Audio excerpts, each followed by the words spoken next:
photography is not permitted during tournament competition. Thank you for your participation. We look forward to seeing you at the USBC 2017 Women's Championships in Baton Rouge, Louisiana. Once you see your arrows, you may begin your competition. On behalf of the entire championship staff and the great people here at South Point, good luck, good bowling, and have a great time out there.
Good morning, ladies and gentlemen, and welcome back to the 2016 USBC Women's Championships. This is Matt Kinnerzauer alongside Aaron Smith, and we are live here at the South Point Bowling Plaza in Las Vegas to see defending Diamond Singles champion Brooke Bower put her title on the line here on lanes 9 and 10 in this fine 60-lane facility, part of the South Point Hotel Casino. We're here for all 6 games this morning. This is the 8 a.m. doubles and singles squad. Brooke will get 3 games to warm up here as they'll bowl doubles first. Brooke and Nicole Bower take you to the lanes here for some doubles action. We'll have all the details for you in just a minute. Aaron Smith will have the lineups and some of the highlights for you as the resident WC expert. He was on site last year for many of the great moments and had a chance to catch up with the players. Had some pretty awesome award presentations yesterday. 3 defending champions on the early team event. Star-studded squad with 24 champions, many of them bowling here with us this morning. We'll have the rest of the crew at noon today. Not live on Bowl TV, but certainly can read about all the highlights on bowl.com as things unfold. But right now, it's all about Brooke Bower. See if she can make it 2 singles titles in a row. Right now, it'd be nice. I bet if her and Nicole maybe grab a doubles title along the way. I do appreciate everybody joining us again. This is Matt Kinnerzauer alongside Aaron Smith. Thanks for tuning in.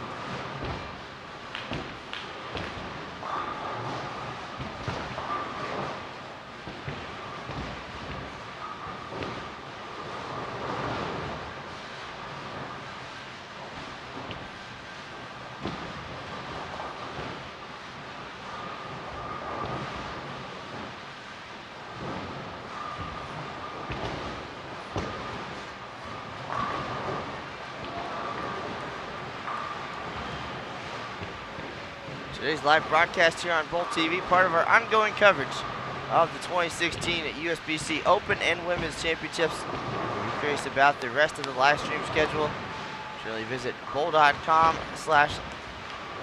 live stream. Visit the Open Championships tournament page and go to the 2016 information where you can find the upcoming schedule. We'll be back on the air tomorrow from the OC in Reno. Defending doubles champs Anthony Simonson and Mark Sleeper Jr. So a nice weekend of coverage here on Bowl TV showcasing the premier events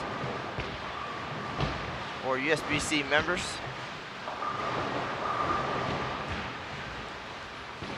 Curious about the lane condition these ladies are bowling on today. Visit the Women's Championships page on bowl.com. Click on the lane conditions tab and you'll see all the details about this 41-foot oil pattern at the Women's Championships here at South Point Bowling Plaza.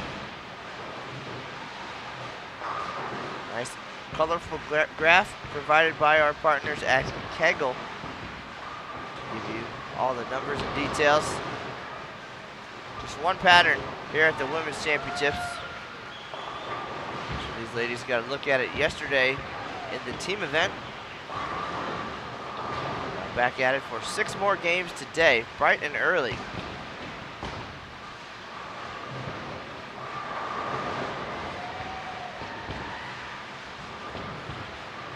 You see up on the scoreboard there, little trophy cup next to the names of these players, signifying a championship on the biggest stage in women's bowling.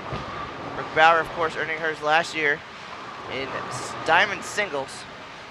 And then also on this pair today, Shauna Shannon and Wendy Shelton picked up team titles back in 2012. A little bit of history on this pair. And Aaron Smith again will have more of the details for you, especially the recap of Brooke's performance in singles last year as we get closer to that title defense. But right now, all about doubles, 3 games. And a nice warm-up for Bower.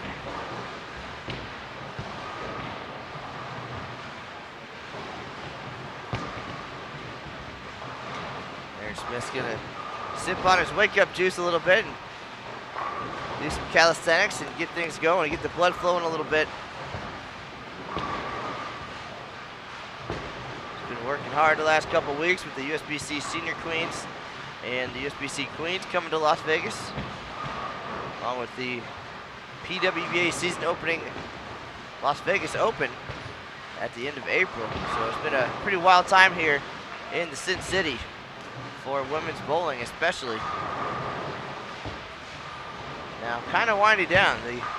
The last few players coming through, and a logical stop for them while in town for those other events is to hit the Women's Championships. Largest participatory sporting event for women. Why not come in and try your hand? See if you can get a trophy cup next to your name. To a lot of these players staying over from the USBC Queens. Part of the reason for the 24 champions and a handful of Hall of Famers yesterday. As things wind down, and Aaron Smith maybe a much needed deep breath and a break. Coming up early this week and get settled in for the last month of competition. The WC kicked off April 9th and will go through July 11th. And of course, spent some time in Reno as well for the Open Championships going March 5th to July 11th. So there'll be some excited champions on that day. We'll make the phone calls, and perhaps 1 or 2 will come from this squad today, and Aaron Smith is now ready to roll. How are you today, sir? Good morning, Matt, and good morning to everyone here joining us bright and early in Las Vegas on Bowl TV for doubles and singles action. Definitely a lot of excitement in and around the South Point Bowling Plaza in the past few days, and looking to continue that trend today behind lanes 9 and 10. As you already mentioned, Brooke Bower capturing the 2015 Diamond Singles title, but we've got a pretty solid collection of players here joining us for 6 games of doubles and singles competition. Part of Brooke's team from last night includes her sister Nicole, along with Chevy Panzanella and Lisa Farwell. Yesterday, during team event, they shot a 24-18 total for Brooke, specifically 587. Lisa led the way with a 627. Pretty consistent effort all around. Nicole had 608. Chevy had 596.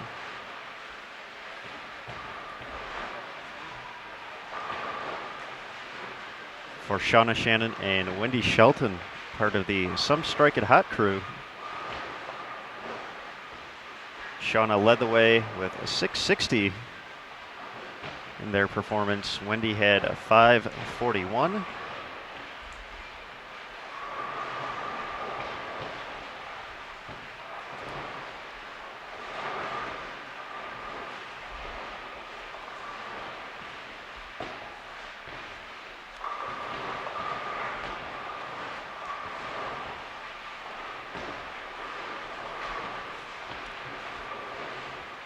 And another team to make note of on this 8 a.m. squad.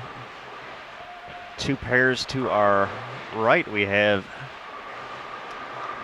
Team USA's Danielle McEwan bowling alongside Justine Falbo, Jolie O'Grady, and Mariana Alvarado. They bowled last night as well. 25-42 the total for them, so nobody caught the team up on top with that Hall of Fame caliber squad we had on the lanes yesterday at both 4 and 7 p.m. So 26-56 the number on top of the team event in the Diamond Division. For doubles, 14-13 belonging to Shannon O'Keefe and Kendra Gaines.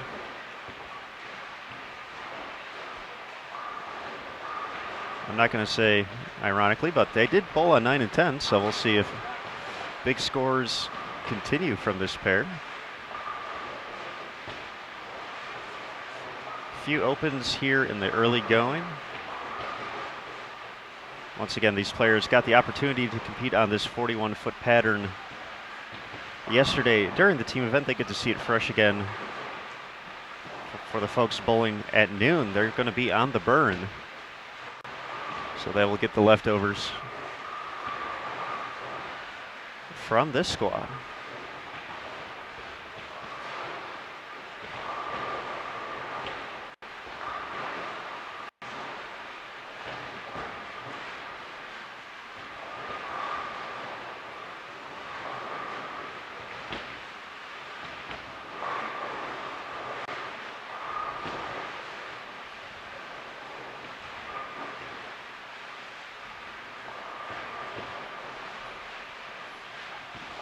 Brooke and all of her 3 teammates did compete at the Queens. Brooke was the high finisher out of the 4 at plus 62 overall for her 15 games of qualifying, puts her in 108th. Nicole wasn't too far behind at plus 15.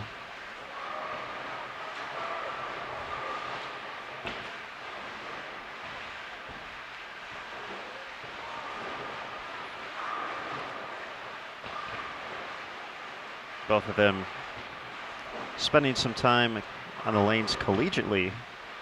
For Nicole, she spent her collegiate career at Delaware State.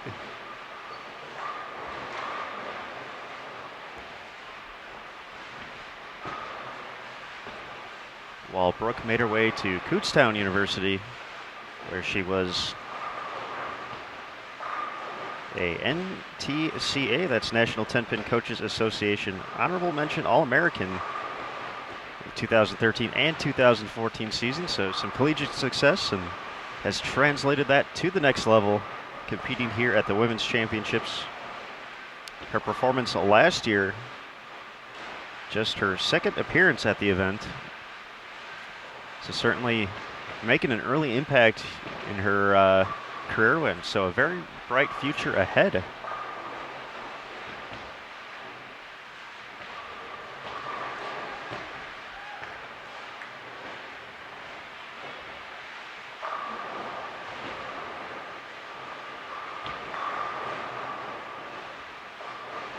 Brooke's performance last year at Reno's National Bowling Stadium. The team event really didn't go the way she liked, and said she threw the ball well in doubles and then just made a slight adjustment off of that, actually working off what her and her sister were seeing out there, and all of a sudden it was bombs away in singles for Brooke. Pair of 257s to start at the time. 742 was the number to beat, so knew she still needed a big game in the finale and just kind of stayed in the moment and didn't like it too crazy and just kept firing strike after strike on her way to a 267 finish. That gave her a 781, the third highest singles total in tournament history. Mr. Canizaro, early morning trivia. Can you name the two single scores higher than Brooke's performance last year? Michelle Feldman, age 16. Correct.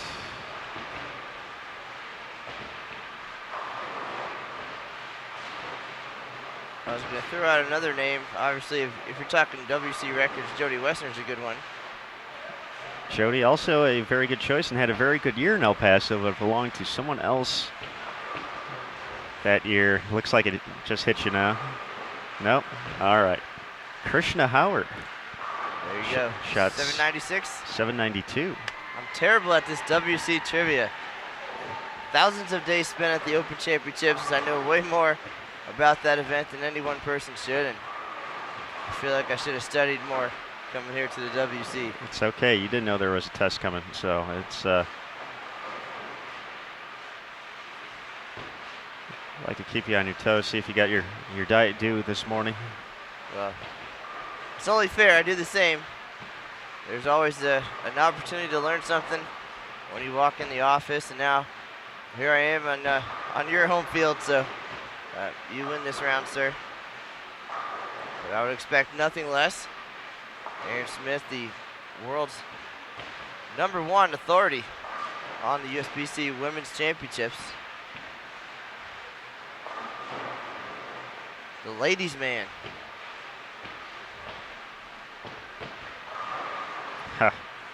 Question in the chat.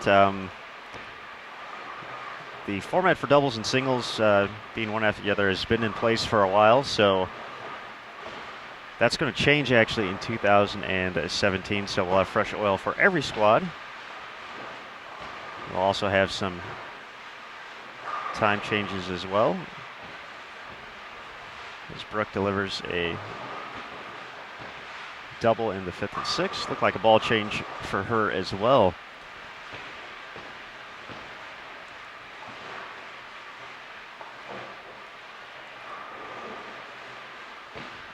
So the 8 a.m. squad often sees a lot of the higher end bowlers who like the opportunity to compete on the fresh twice here. Obviously, they got to see it during the team event, so can definitely form a game plan off that. We saw that from Shannon O'Keefe in her performance just last week. Not only did she take over the doubles lead with Kendra, she also took over singles and all events.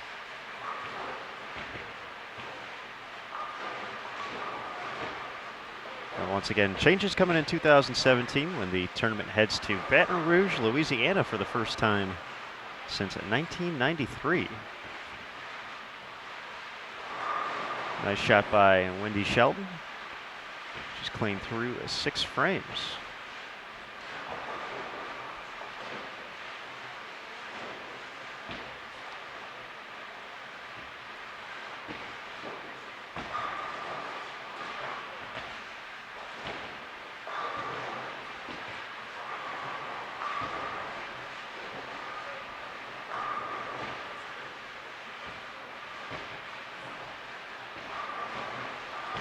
Talked a little bit about El Paso in 2010. That was kind of our first opportunity to see Shauna Shannon in action. Briefly took the lead and ended up with a very nice overall performance. Had a big 764 in singles that placed her 4th in scratch singles was 5th in scratch all events. And of course, as you mentioned, part of the Diamond winning team in 2012 at Reno's National Bowling Stadium.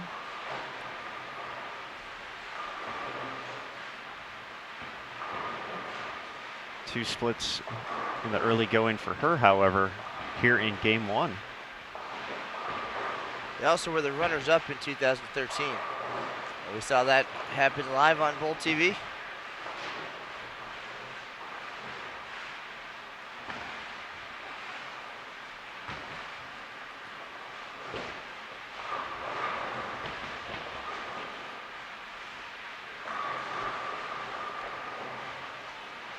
Nice shot there from Chevy. Bowled collegiately at Sacred Heart University.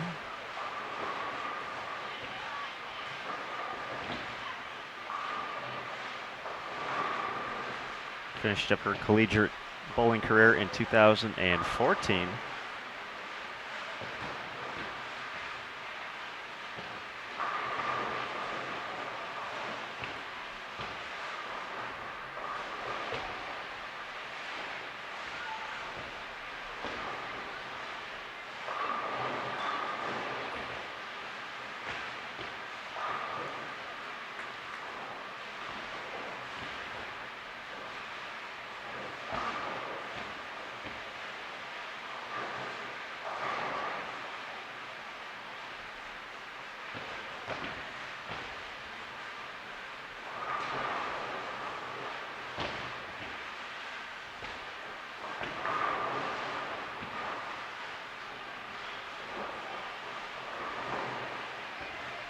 All right, strikes starting to add up here in the early morning.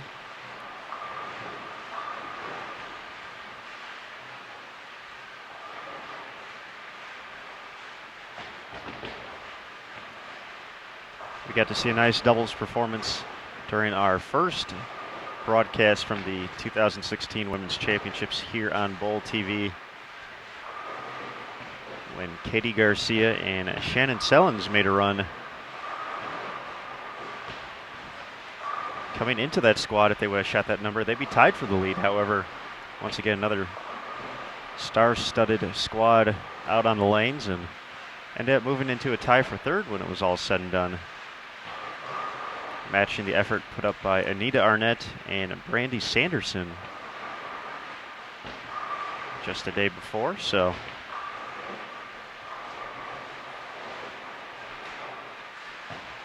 those numbers haven't changed throughout the week.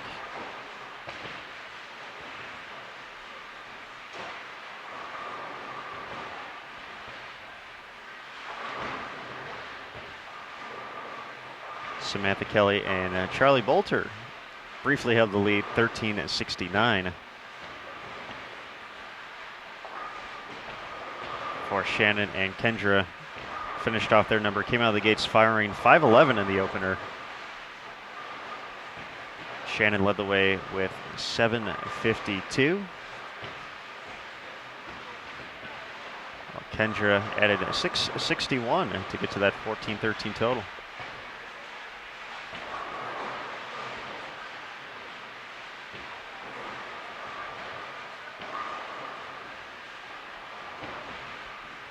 Now, we mentioned it last night, Mr. Cannizzaro, about Brooke's run in singles. It was near the end of the event, so only a few days left to wait to see if her score was going to be enough. And it nearly was over in less than 24 hours, which is pretty crazy considering when you throw it out there. Third highest score in tournament history that would possibly only last for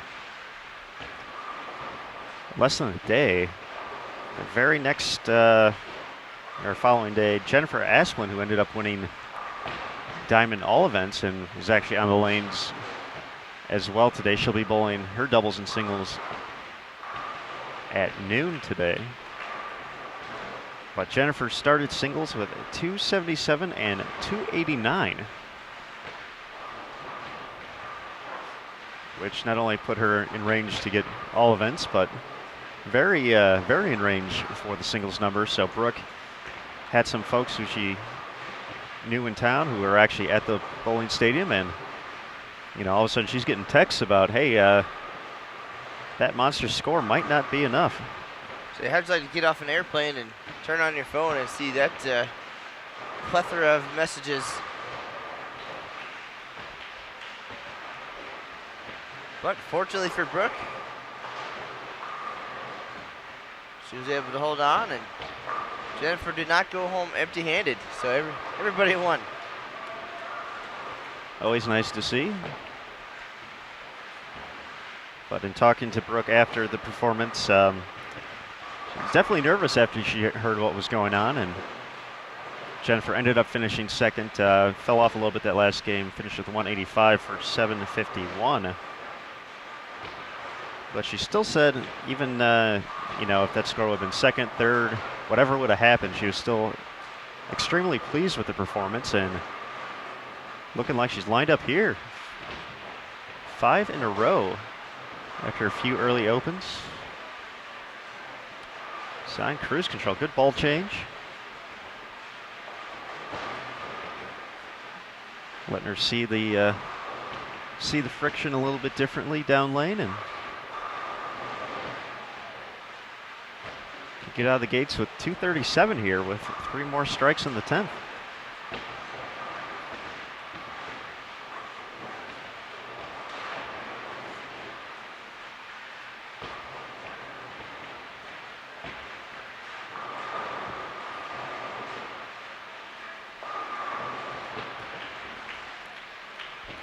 For those of you tuned in who possibly want to see how other folks are doing on the squad, as we mentioned, Danielle McEwan bowling here. She's over on lanes 13 and 14 with Justine Falbo, Jolie O'Grady, and Mariana Alvarado. Some very familiar names from the NCAA bowling days. Probably had a few matchups with the ladies on 9 and 10. Sacred Heart, Delaware State, and Kutztown, all NCAA programs. So they're all in school right around the same time as well.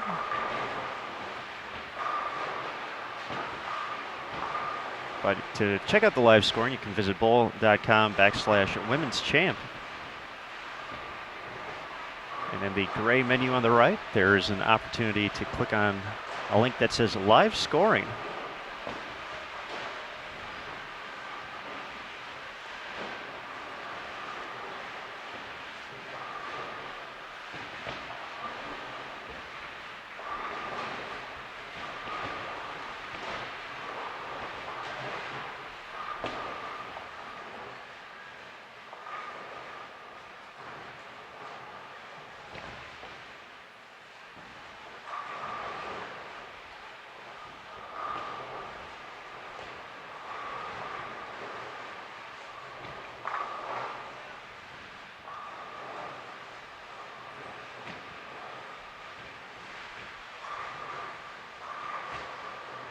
Good shot there by Bower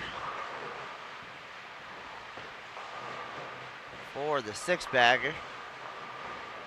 Nice recovery after a pair of open frames early.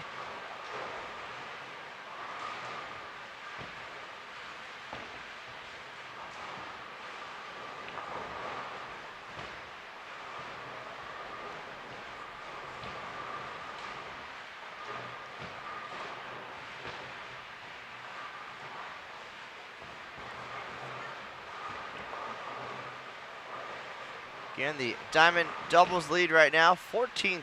It's going to take a whole lot of X's to get there. Shannon O'Keefe and Kendra Gaines.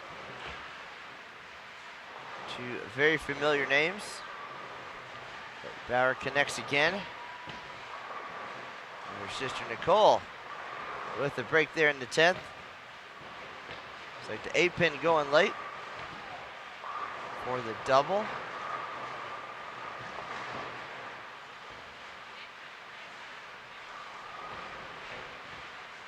Final shot for Brooke. Looking good. Closes with the 8-bagger.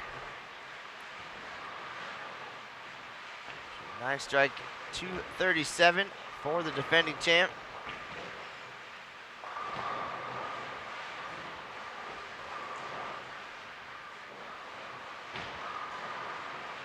Nicole connects again. No style points here at the WC. All looks the same on the scoreboard.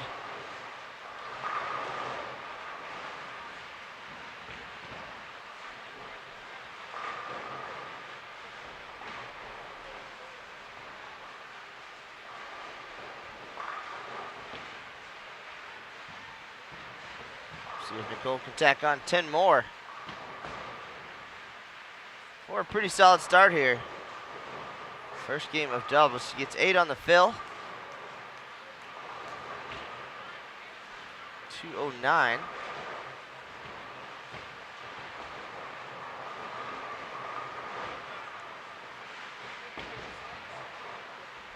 So 4:46 start for the Bower sisters.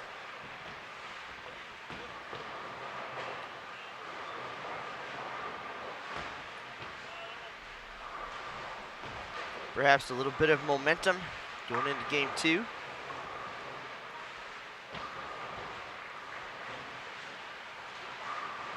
I did predict a little extra work for Aaron today. I said we'd have a 300, second game of doubles, and another one in the third game of singles, so we'll see. Had a nice run yesterday by Alicia Current. There's the Delaware State connection there. So Current made a run at the 26th perfect game in tournament history. Came up a little bit short and almost tripped out to 4-9. Only got the 4 to go. Finished with 299, the 17th in 97 years of women's championships history. So the 2-time titleist. Getting a pretty nice head start for all events, however. So always a lot happening here on the tournament lanes, and even though nobody took the lead in team, some pretty good starts for that all events number. Aaron Smith will have all the details for you again on bowl.com, and remember to find us on the official Open and Women's Championships Facebook page, which is back in action on your mobile device or on your PC, so check that out. A lot of great news and notes on there. Sometimes the news that's not quite news.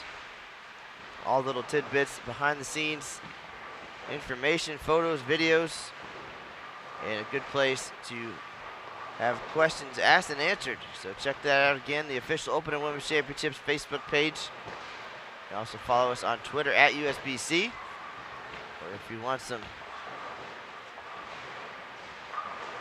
wittiness, at USBC Matt and at USBC Aaron. And shout outs to the boss man, Terry Bigham, at TBigham9.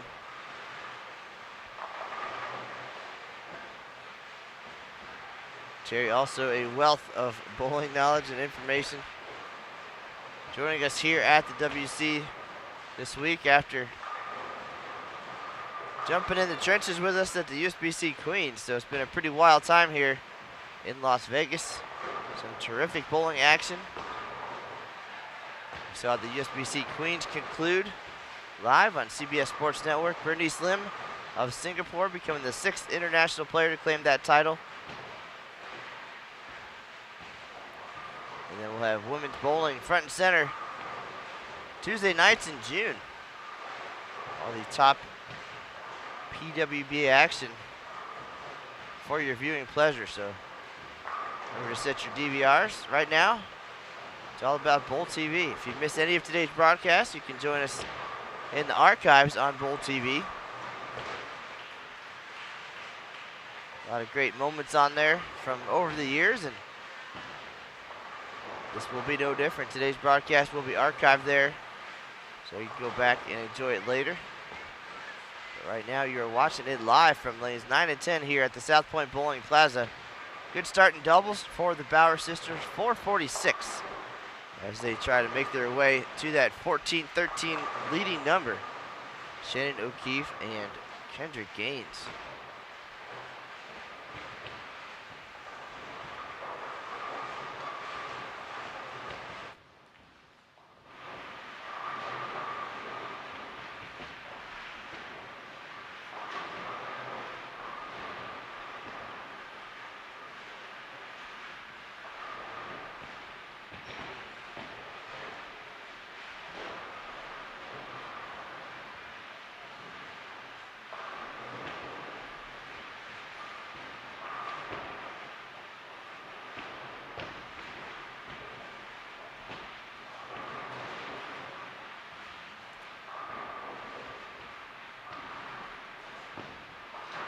Final shot of game 1 in the books here on lanes 9 and 10.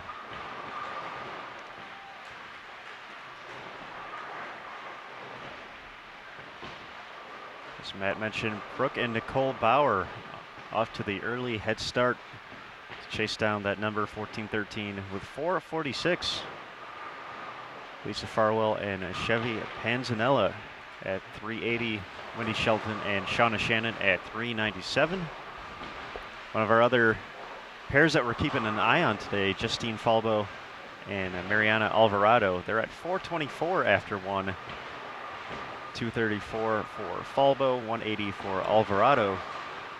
Jolie O'Grady and Danielle McEwan at 4:19, 2:27 for O'Grady. McEwan at 1:92.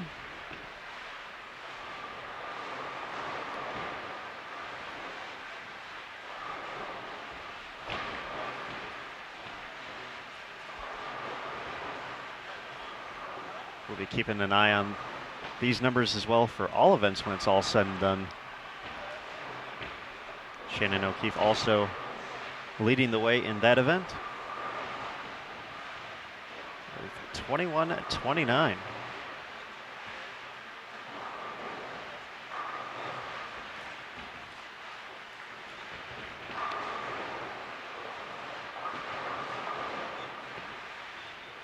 I think Shannon might be keeping an eye on live scoring. Some big numbers during that team event. You already mentioned Alicia Current, 774. Katie Sutphin also had a nice start to her 2016 event. I believe she was in the 730s, so a few big numbers within range. Both Katie and Alicia will be bowling on the noon squad later today. So they will get to see what's left over from our competitors here at 8 a.m.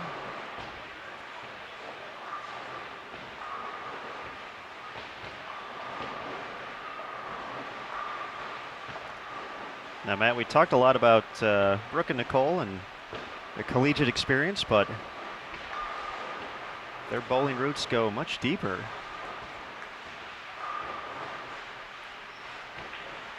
For the Bower family, bowling not just a tradition, but they take care of business out there. They're adding up titles now with Brooke and Nicole's father, Gary, a USBC Hall of Famer, as well as a two-time champion at the USBC Open Championships. Was inducted into the Hall of Fame in 2001. Their uncle, Daryl, also an OC titleist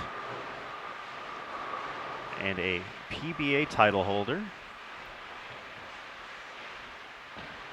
Daryl's son and Brooke and Nicole's cousin, Jonathan, also made waves, earning an exempt status on the PBA Tour back during the 2011-2012 season. Obviously, the PBA Tour no longer an exempt field, but still a pretty awesome accomplishment to have just amongst the family. So bowling definitely in the blood.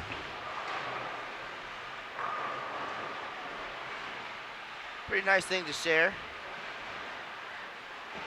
No, it's a huge burden for you to shoulder the whole responsibility in the bowling world for the Smith family.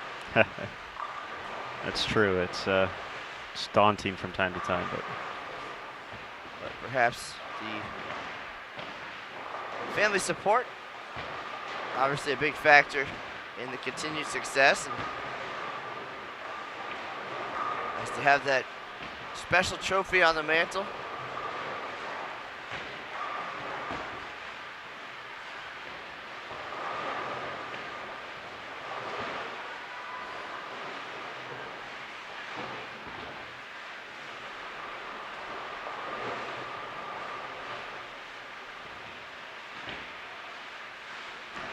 all right, just looks like Michael answered the question in the chat, but yes, the top bowler on lane number 9 is bowling doubles with top bowler on lane 10, so that's why the second score off to the right matches for the two players. So those will update as they continue to bowl and continue to get closer and closer to the leading total. The number to the left is their game 1 total, so that will only update after each game, so we'll have a 2-game total up there once we move on to game 3. Nice shot by Chevy.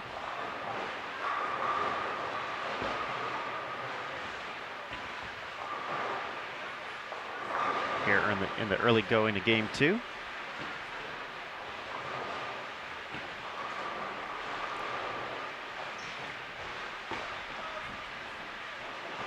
For many of these folks, this is the first opportunity to see the new facility here at South Point. Already had a 64-lane bowling center on the premise,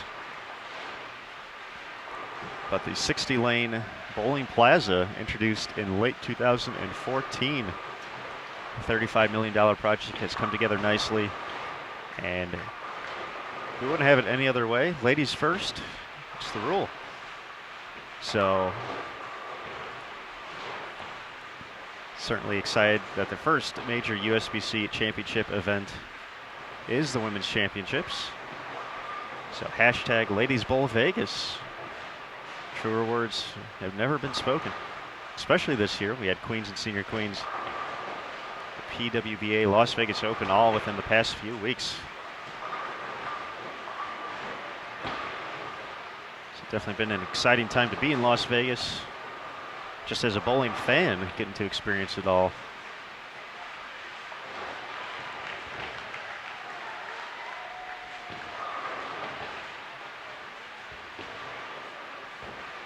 We're excited to see what the rest of the tournament holds.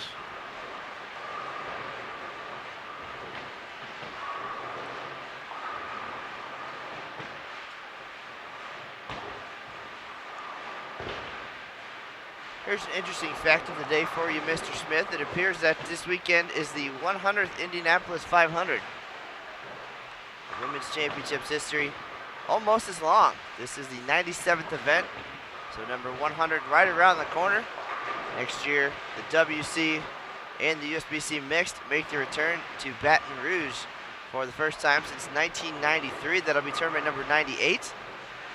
Then number 99 will be at the National Bowling Stadium in Reno, Nevada in 2018. And then the exciting number 100 will come back in the traditional retro bowling center setting in Wichita, Kansas, a hotbed of bowling action.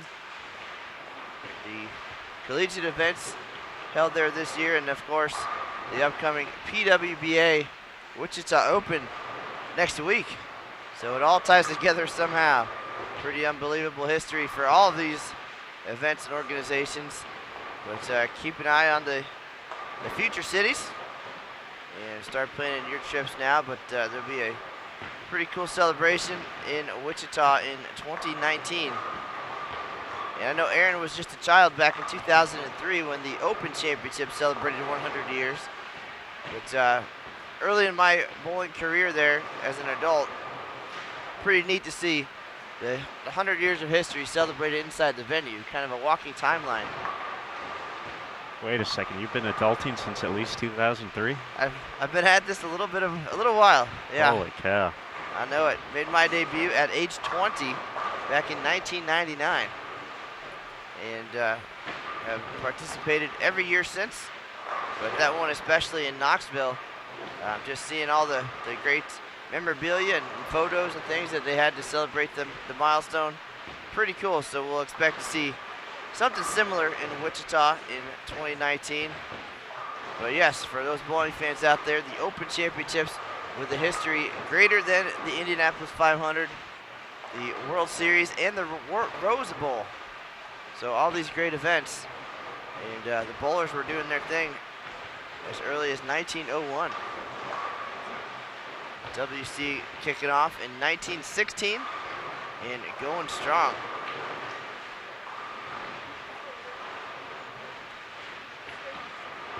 Very impressive, Mr. Cannizzaro. Just trying to offer something here on the house that Aaron built.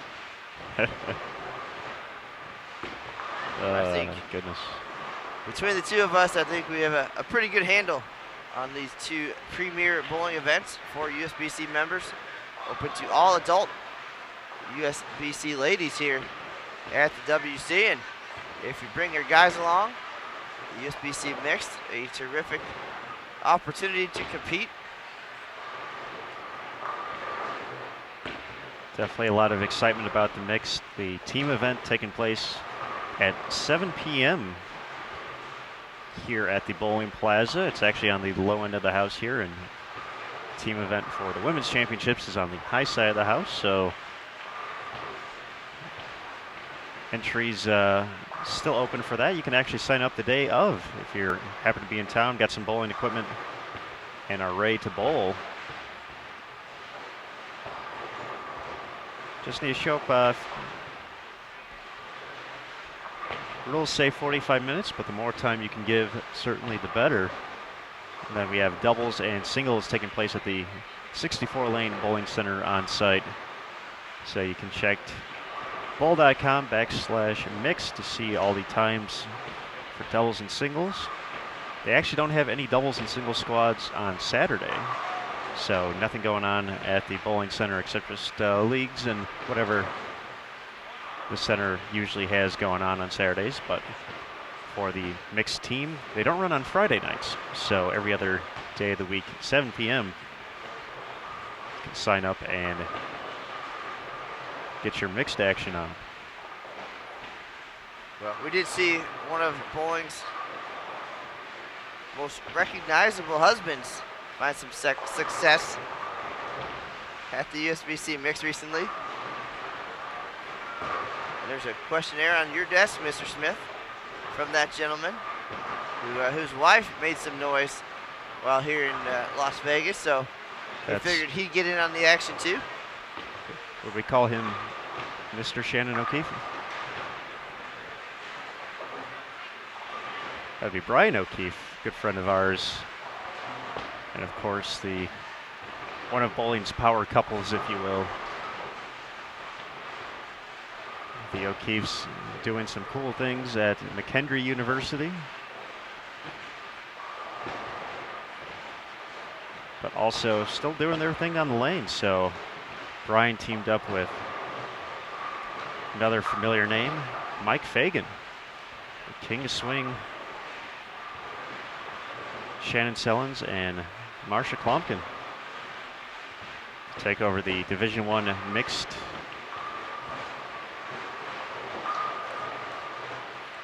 team lead just a night or two ago. So yeah, we'll actually have a recap of that hopefully up tonight. Nice shot by Brooke in the 5th frame. We'll see if she gets on a striking tear like we saw last game after an early open and a few spares.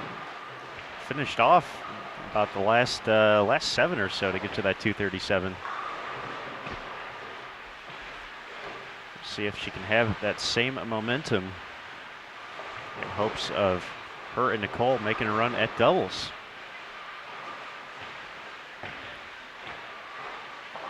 Now, she said Nicole was the one kind of keeping track of the scores and was the first to greet her after she finished off the 781 series. You know, big hug. Definitely an awesome moment for the family getting to share together. So I'm sure Brooke would like nothing more than to share that success and that feeling with her sister.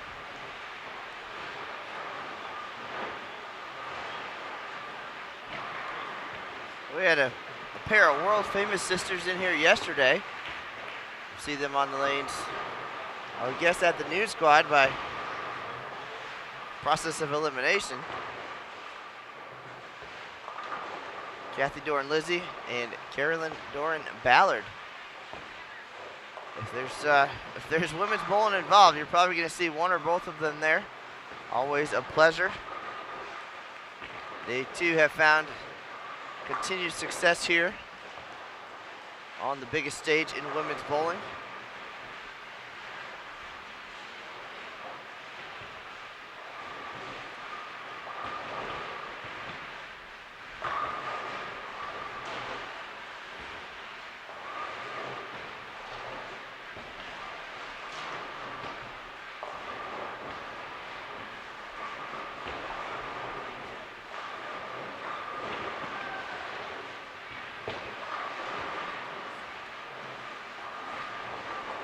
along with our future pair. Once again, we have some big-time names on 13 and 14 on this squad.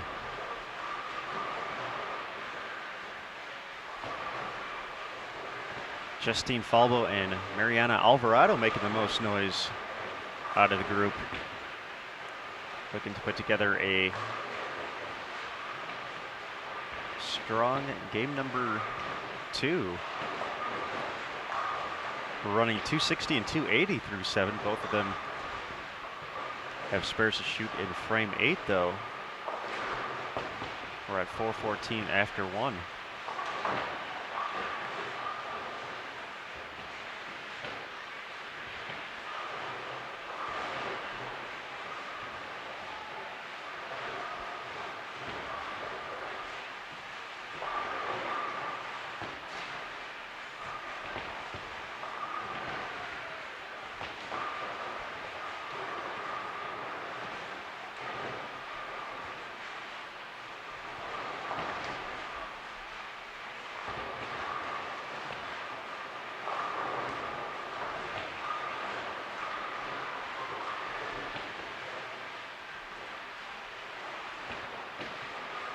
Don't think Brooke thought that one was going to get back from there, but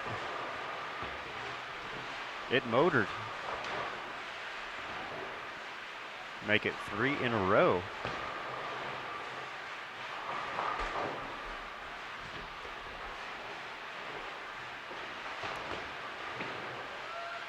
Let's see if Nicole can match the effort she struck both times in the left lane so far this game. And delivers.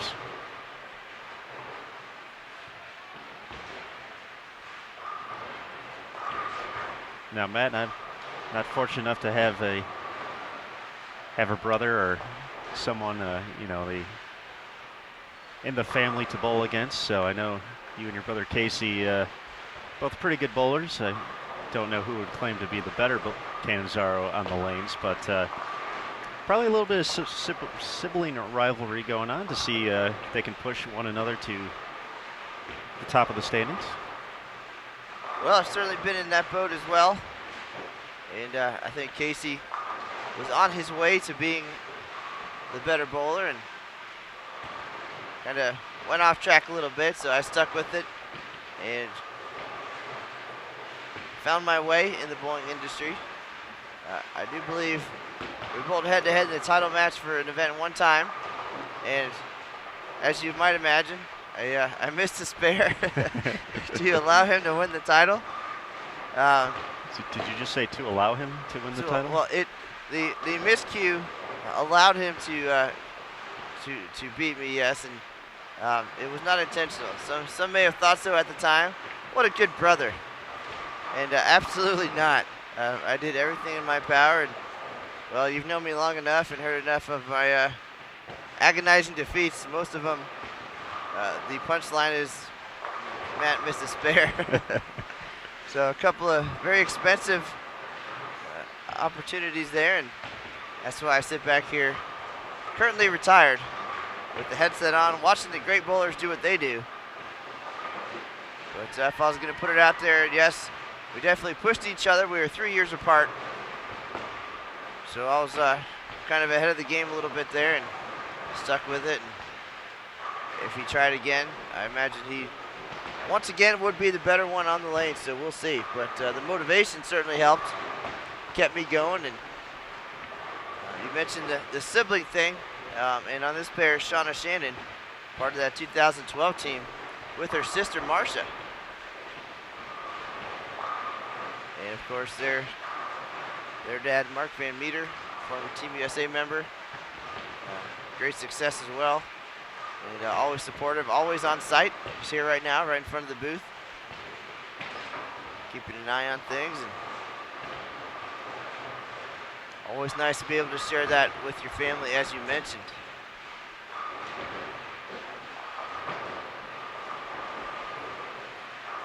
We saw it just a couple years ago at the Open Championships. Father-son duo. Clark and Carl Holzer from Minnesota, winning regular doubles.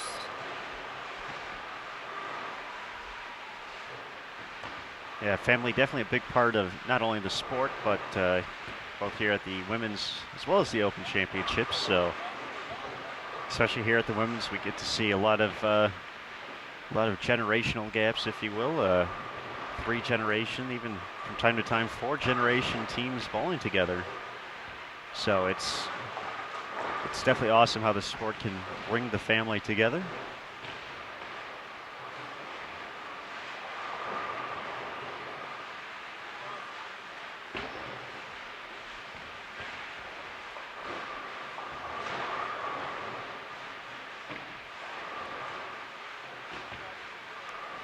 Over in the 10th frame on 13 and 14, so we'll get you an update on some of those scores as they wrap up frame number 7 here on our featured pair. Game 2, a doubles. We will keep the cameras rolling for singles as well. That's the main reason we're here. This is bonus action as Brooke Bower puts her diamond singles title on the line. 781 last year to claim her first WC title.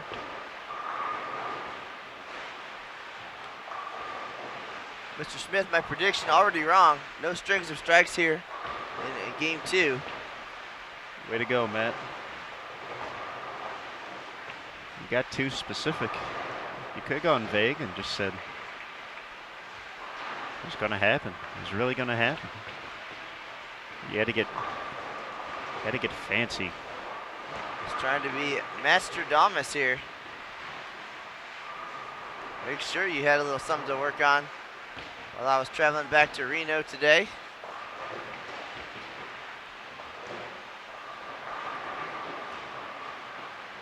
After the warlock of a week you had here with all these terrific bowlers in town, and just a couple more days left before things wind down for you.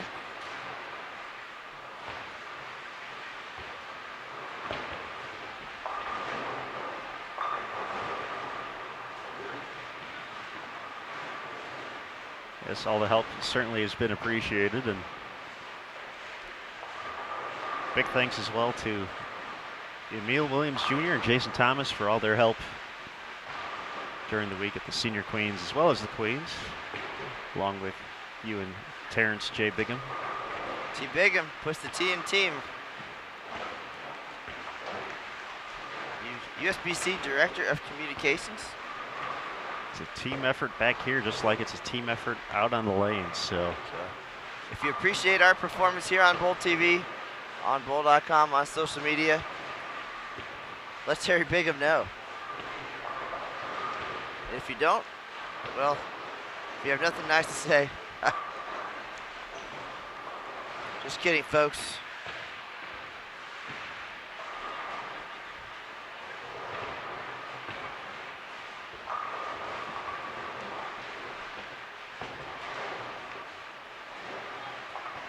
And we are in the presence of greatness once again. The world famous Wheat Shocker, 1987 national champion, 2007 USBC Open Championship singles titleist Chipper Key in the house as well. Along with former Junior Team USA member Matthew O'Grady here to watch his wife. We saw Marshall Kent hanging around yesterday, watching his lady Danielle McEwan. So a very supportive bunch. Marshall in attendance as well today, so Marshall's got to watch a lot of bowling, hasn't done too much in his time here in Las Vegas over the past probably 10 days or so.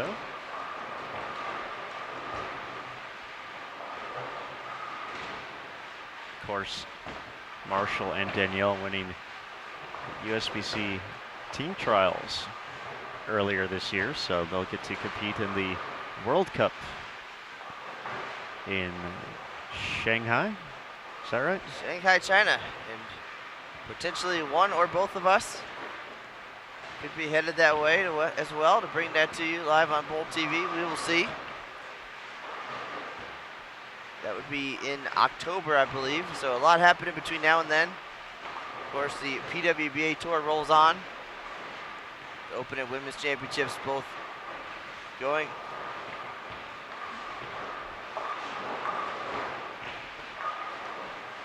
Until July 11th.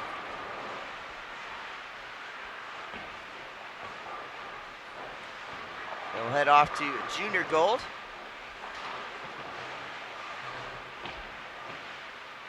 See who our next Junior Team USA members will be. World Youth Championships scheduled for late July, early August, followed by the U.S. Women's Open. Definitely a summer of bowling, but right now, all eyes on Brooke Bower. Stringing strikes again here in game 2 of doubles. Finished the last game with 8 in a row for 237 after a pair of early opens. And it seems like once she gets past that third frame, it's all good. Certainly so, as put on a show. Nicole getting in on the action as well, 3 in a row for her. Finally got a strike on lane 10 this game in frame number 7, looking to make it 2 times in a row and 4 in a row overall, stepping up in the foundation frame. Some quick score updates over on 13 and 14. Justine Falbo, 224. Mariana Alvarado, 239. They're at 877 after 2. Danielle McEwan and Julia O'Grady at 800 even for their 2-game total. So they'll have some work, but number still out there. Math not on the side there. Not for McEwan and O'Grady, but for 14-13 is a big number. I mean, it doesn't sound that intimidating. 700 a guy or a lady in this case, but yeah, it's a Warlock as well, and terrific performance from O'Keefe and Gaines.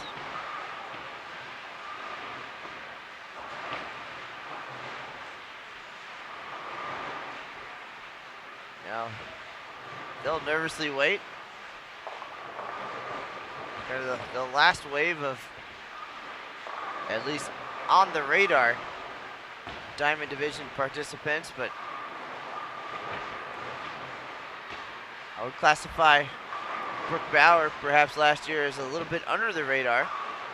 Not because she doesn't have the skills, just hasn't been around the scene quite as long. So she bowled just before her 23rd birthday, so still 22 at the time. So just a kid in the game, and yeah, certainly know the name now. So the Women's Championships has been that springboard to success and future endeavors in the past. We've seen it quite a few times before, and victory here has translated to more success. And of course, with the PWBA Tour coming back, certainly another landing place, and certainly expect to see Brooke deliver some big time performances out there as well. She I believe she hit most of the stops in 2015. I know she said that she wasn't going to make as many in 2016, but still plan to compete at a few events. Of course, we mentioned she did make her way to the Queens along with the rest of her teammates. So definitely sharp. Got some games under the belt prior to their time here at the WC. The next generation well represented at the USBC Queens, and a handful of bowlers had a little check mark on the standings as far as any prize winnings going to their SMART account. So taking advantage of the collegiate bowling opportunities out there, whether it be USBC Collegiate or NCAA. In the case of the Bower sisters, education first, and I think at least for them too, going into college, there was no PWBA tour to strive for at the time, so they were in there using their skills to get that education and playing on life in the real world, along with bowling on the side and weekends. And then along came the return of the PWBA, so another opportunity to take advantage of. And college bowling now, not the end, but just a stepping stone for the top talent, and there's a ton of it. Just looking up and down the lanes at any of those recent events and here at the WC in the past 2 weeks. It is definitely a tough field out there. You got to be at the top of your game, and coming up through the ranks, rolling on the tougher lane conditions has proven to be a key to success, and for many, helping them make light work of this 41-foot lane condition here at the South Point Bowling Plaza this year. Aaron mentioned the Kegel curve oil being used, and I actually did not realize that until you mentioned it yesterday. We've talked a lot in the recent years about fire and ice, but Kegel, one of our gold partners here at the championship events and for USBC, just trying to stay on the cutting edge of technology, and fire and ice came along to help battle the lane transition a little bit and to delay that transition so the patterns would hold up longer. And ice being a little bit slicker, fire being the one that hooks a little bit more.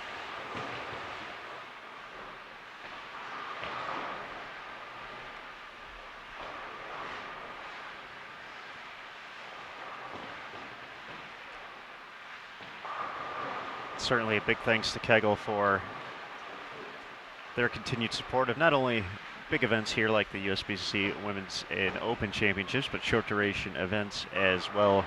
As Matt mentioned, one of our gold industry partners along with Columbia 300, Hammer, and Storm.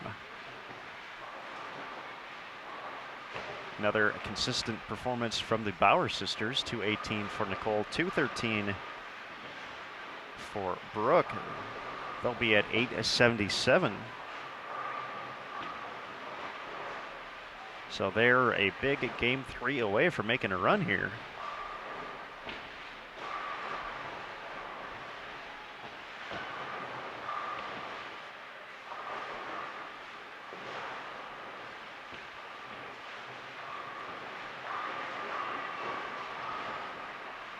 .536 for a share of the lead.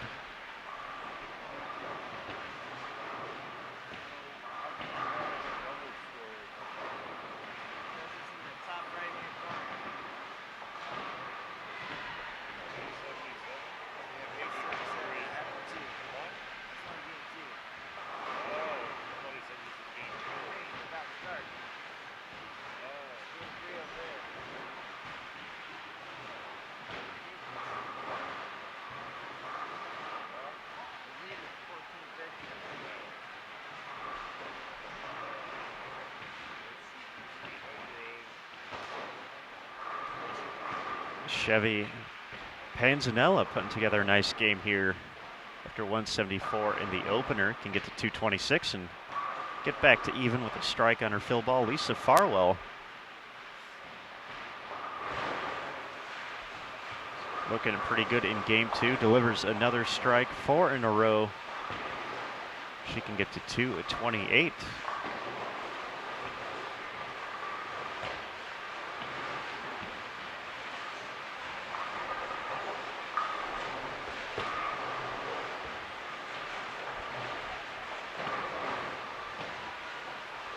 So Matt, we were talking about fire and ice oil. Should that be the nickname for the upcoming live stream pair of you and Terry?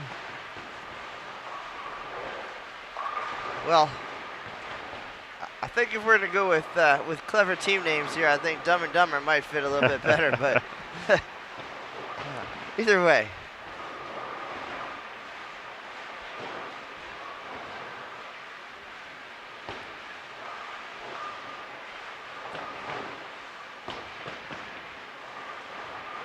Gilligan and the skipper. Gilligan and the skipper. I like that. I can see Terry put on the headset with the "Hello, little buddy."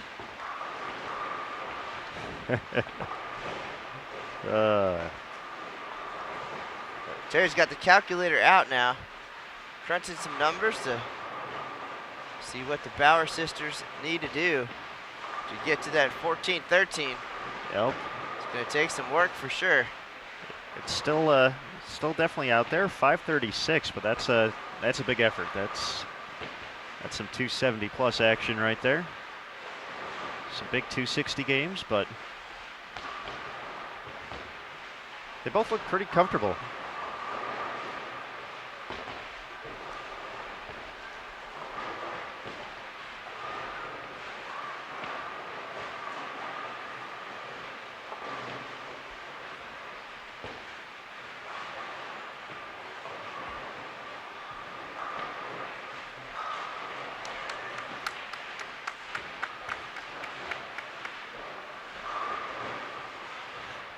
So both of our teams, or all three of our teams, I should say, going to be averaging more than 200 through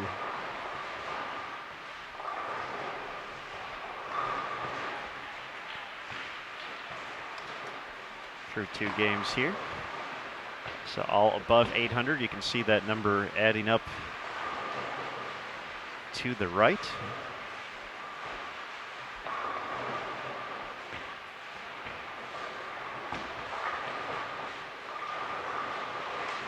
Nice 10th frame for Shauna Shannon to get to 217. After 193 in the opener.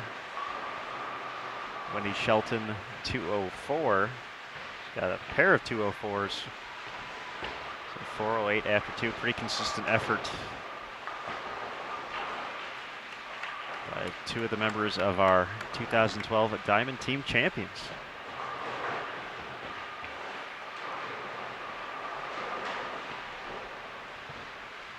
Well, Matt, as we talked about last night, Terry Bigham taking the show on the road on the PWBA Tour for some of the next few stops. Going to be helping out Emil Williams Jr. So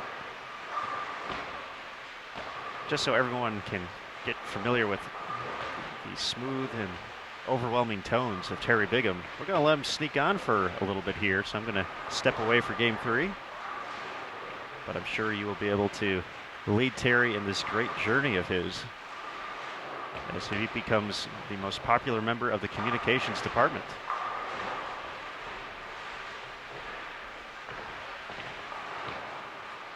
All right, Aaron Smith going to step aside here for a moment. Final game of doubles underway, and then it's showtime for Brooke Bower. Just get all those open frames out of the way.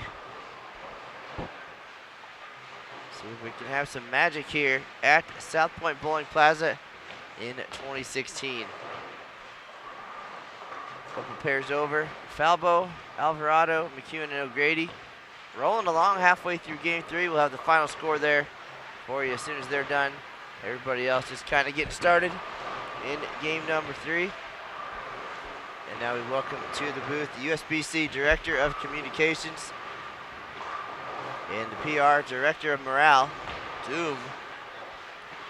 Terry Bigham, welcome to Bowl TV. Good morning, Matt. How you doing?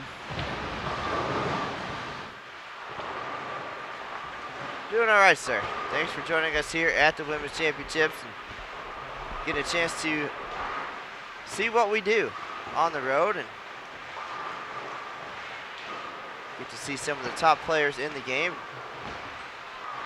I know you've been around sports for many dozens of years and have seen some terrific moments and some almost terrific moments in your home state of Texas. Now you get to see the singles title defense of Brooke Bower coming up in just a few minutes. Right now, game 3 of doubles.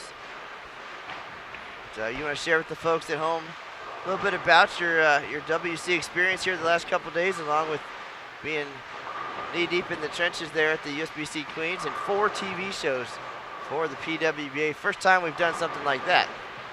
That was a lot of fun. I quite enjoyed it. It's tremendous to be able to get out and see such a great amount of talents out there. Obviously, many of them stayed around to also take part in the Women's Championships, which is tremendous. And so, yeah, it's been fun. It's been fascinating to try to bring home these events to people who we'll be tuning in on CBS Sports Network and those who follow the coverage on Bowl.com. Terry is a longtime sports guy at the Dallas Morning News and Fort Worth Star-Telegram. You kind of saw the bowling world from a different perspective, and you joined us in 2008, and now you're the guy responsible for the majority of the USBC publications, e-blasts, all those other goodies that people get in their mailboxes and email boxes, including the USBC Insider, Inside Bowlers Journal magazine each month, and you had a chance to learn pretty much about every aspect of the sport, from the youth high fives on Bowl.com to the top tier events like the USBC Queens, and a little bit of a learning curve for you. And now you're able to take part in just about every event out there. Well, of course, it also helps that I had some great mentors to help me along the way. So everything comes back to Lucas Wiseman, but yeah. Yes. Because Matt Kenazar, you were always right there to tell me when I was wrong. So, wait, you still do that. So one of my favorite things. Yes. I only get to do it half the year because I'm on the road at the USBC Open Championships, but always available. Just dial 8379 and just a phone call away. I thought your favorite thing to do was to make sure to send me everything you write so you could see how many red lines were in it when I was done. So you can always tell Terry's mood by how brutal and blood-splattered a news release is in the editing process. But that's all part of the team effort here, just like our doubles teams here in Game 3, trying to make a run at that 14-13 number. Got the leaderboards up here on Bowl.com. If you're curious about some of the scores from this year's event, all you have to do is visit bowl.com/women's-champ and pull up the online leaderboards, updated daily, so you can see how your favorite players are faring in the standings. First place right now, 14-13. Second, 13-69. Third place, 13-58. Tie there. And rounding out the top 5, 13-45. Over on 13 and 14, Falbo and Alvarado already at 1,200 with a couple frames to go. Not a bad performance there. Aaron Smith ducked out and took all of his notes with him, including the scores we were looking at, but we've got calculators and tons of experience here in adding up scores, so we'll keep you posted right now. The Bower sisters, the front runners here after 2 games on our featured pair, 9 and 10 here at the South Point Bowling Plaza. Yeah, Falbo and Alvarado cleared 1,200. I'm gonna need a lot more fingers and toes to be able to add that up, Matt.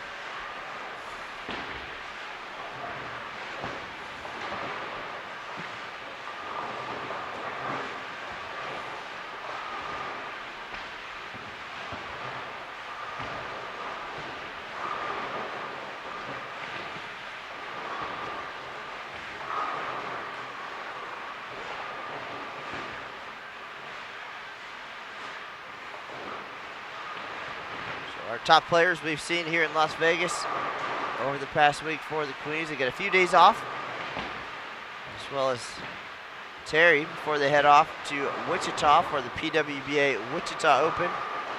The season rolls on, and you can follow all that live coverage on Extra Frame. Remember to subscribe to watch the best ladies in the business do what they do, and you can find the finals of all those events on CBS Sports Network. Starting Tuesdays in June. Actually, we'll have a pretty busy schedule. We mentioned that earlier, all the great events. Pretty good mixture, too. We started things off with the collegiate events. Then we had the USBC Queens Live. We'll have PWBA action throughout the summer, leading into Junior Gold. And Terry, very involved in the USA Bowling Youth Program as well. Yes, that's going to be fun. Yeah, we still got one more collegiate show on CBS Sports Network. You can see the guys bowl. Actually, it will be 1 week from today. We're going to get I believe it's at noon Eastern. It will be a really good show to see. That will close out the intercollegiate team and singles championship shows that we did. Of course, check CBS Sports Network for local listings, because they do repeat those shows, and it's in case you missed it, it's always great to watch it, because intercollegiate bowling is pretty tremendous to watch. And of course, that's where a lot of these bowlers you're seeing here today came up through the junior ranks, both collegiately, and now they're looking for national titles out here at the Women's Championships. Great shot there for Panzanella. Just tries to put up a big double score here, get some momentum going into singles. Brooke Bower now getting ready to step up on lane 9. She's been a little bit of a slow starter here in doubles each game, but once she gets past that third frame, things are looking up. So she is 7 frames away from putting that singles title on the line. And you're watching it live here on Bowl TV. Matt Canizaro, Terry Bigham, and Aaron Smith bringing it to you live from Las Vegas. Great shot there for Bower.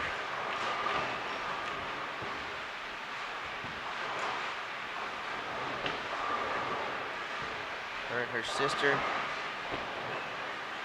off to a good start here in doubles. Other players to watch, Justine Falbo and Mariana Alvarado in the 10th frame now. Back half of the game, not so good for Falbo. Had their final total in just a minute. Danielle McEwan, however, on 260 pace here. Her partner, Jolie O'Grady.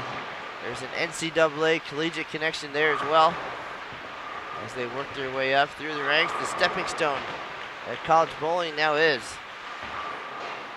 for these ladies.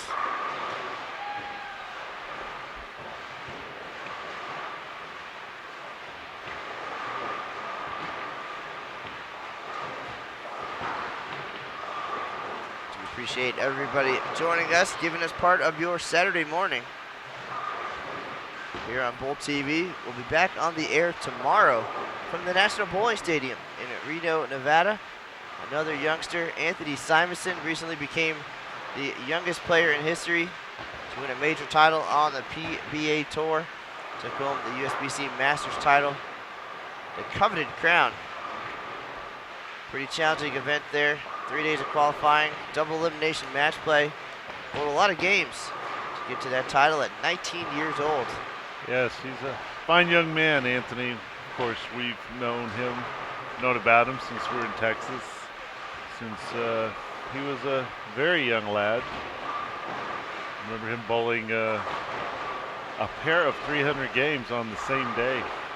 I think he was up at the Plano Super Bowl that day when he did that. And of course, it's been nice to catch up with him. He was hanging around this week at the Queens, and so it's always good to see him, and it's going to be interesting to watch him tomorrow on Bowl TV. See if he can.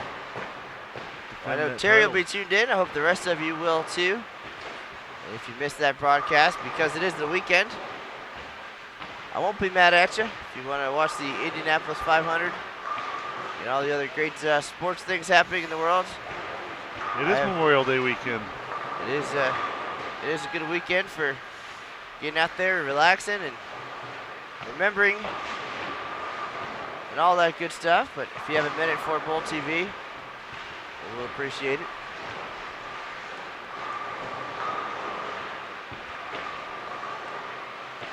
We got some final scores. Two pairs to our right, Falbo and Alvarado. 12:87 finish. So a little bit short there, tough finish. 12:87, still a solid number.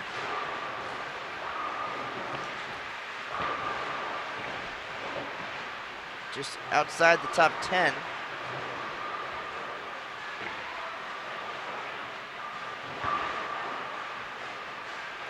Are those standings throwing you off? Yep, looks like we're sending another email here later today, but 1287 could be a top 20 score when this event concludes in July. Nearly 100 days of WC competition this year. Kick things off April 9th. And July 11th, the final day. Champions will be called and congratulated. Brooke Bower got that call last year. A couple close calls and then the phone call. And now she's bowling here with the trophy cup next to her name, signifying her title and her place in history. McEwan and O'Grady finished with 12:59. McEwan 6:52. Be another top 25 score, right around there, probably. So the all events race is on as well. Aaron Smith will be back shortly to give you the rundown on who's close after yesterday's team event and 3 games of doubles today.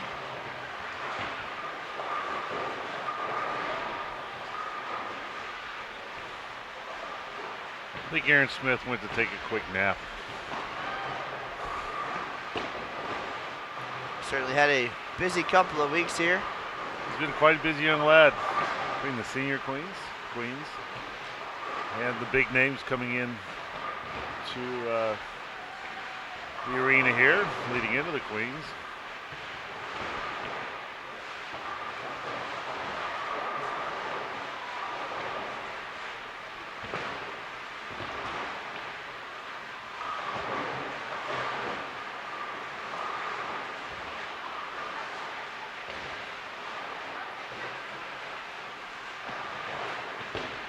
I think this must be the way they do it on CBS Sports Network. I have a guy right here next to me that writes down all the numbers and just hands them to me. And Aaron practiced all weekend for the 4 TV shows. The clipboard guy, keeping Dave Ryan in the know about what the scores are and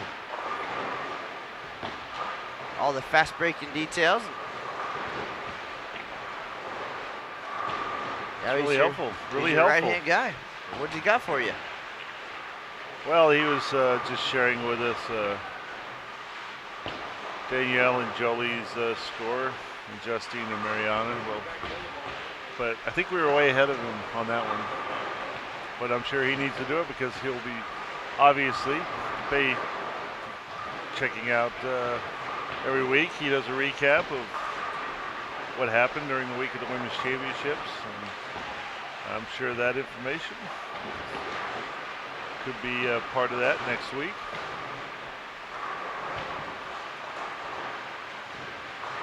All the news and notes out there on bowl.com and the official Open and Women's Championships Facebook page working properly, so you can find that anytime you like. We're watching Brooke Bower here, and she's gotten somewhat on a roll. Looks to be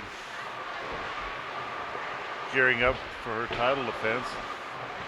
7-10 never helps, does it, Matt? Well, could help the bank account if you do it on TV, the PWBA Tour. $100,000 Ultimate Bowling Products 7-10 Challenge. That was pretty exciting because we had a few of those. A few 7-10s. We had 4 TV shows on Thursday, 1 live, 3 taped, and every time somebody left the 7-10, the crowd went wild, hoping to bounce it out for $100,000. And we're not going to tell you what happened, or if anybody's standing in line at Wells Fargo. You have to watch CBS Sports Network in June 7th, 14th, and 21st to see those 3 tape shows. But I can guarantee you, you're going to laugh and you're going to cry. Yes, it had a lot of emotion in that. And the Queen show, I hope everybody got a chance to tune in and watch that. That was a very exciting show. some terrific moments so far, the 2 years of the PWBA Tour. And I think the extra emotion and appreciation from the players, realizing that 2 or 3 years ago at this time, that was a dream they did not have. And so the opportunity to compete professionally and to have your name hanging on a banner at the end of the lane is pretty special.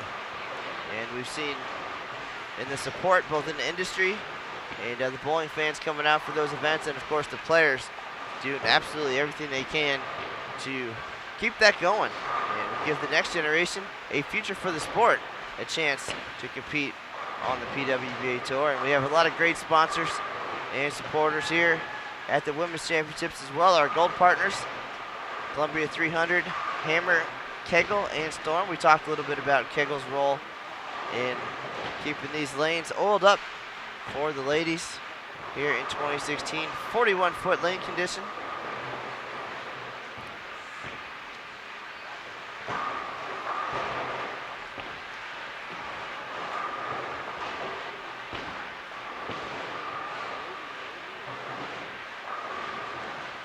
Our 6 talented players here now in the back half of game 3 of doubles, getting warmed up for singles coming up next. Wendy Shelton delivers a strike. Her partner, Shauna Shannon, now up on lane 9, delivers as well. Again, they were part of that 2012 Some Strike It Hot team event winning group. Nearly repeated, finished second the following year in 2013. Pretty neat to be a part of tournament history.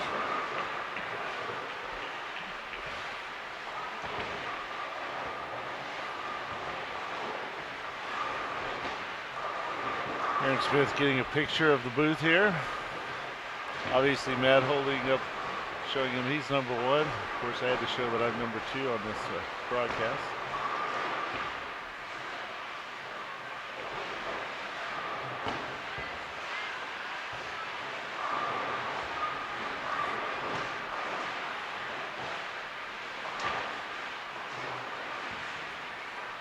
So game 3 not shaping up to be a run at a doubles title here in 2016.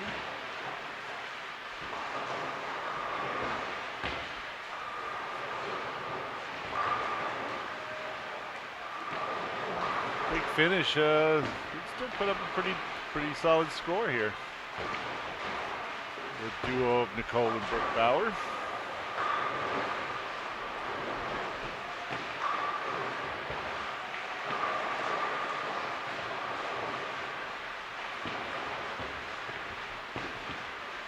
Last year, Bauer getting progressively better in her 3 sets. Started with 560 in team, 603 in doubles, and then popped off 781, the 3rd highest single score in tournament history to claim the Diamond Singles title. So already ahead of last year's pace here in doubles, 450 after 2. So we'll be flirting with that 700 number. Well, she's following her trend from last year. Most definitely, she had 587, it looks like, in team.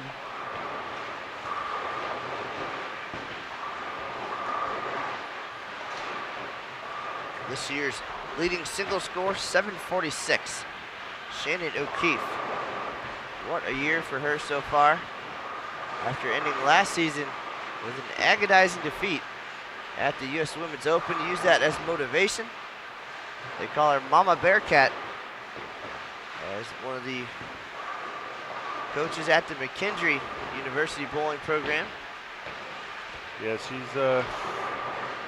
talked about how she's used that moment last year to drive her, inspire her, and how much the kids in her McKendree program mean to her. So it'll be interesting to see how those scores hold up. It's a pretty good set to put up there. Well, you'll be able to read more about Shannon's PWBA season on pwba.com in the coming weeks. And of course, you'll get to see her on the nationwide Sonoma County Open TV show on CBS Sports Network on June 14th. She's the number 2 seed heading into that stepladder final, number 1 seed Kelly Kulik. So again, we saw all kinds of emotion on those PWBA shows, and Shannon O'Keefe a chance at PWBA singles title number 1. Yeah, and then like I said before, heading out to the Queens, she came out here and put up tremendous sets, especially like I said, a single score can be tough to beat. Well, Shannon leading 3 events here in 2016. She got the doubles lead with Kendra Gaines at 14-13, mentioned singles at 7:46, and all events at 21-29, 6:31, 7:52, and 7:46. All going to be tough scores to beat. Also 6th in team. So a solid year again. So much motivation after that U.S. Women's Open loss. She left a washout in her final frame.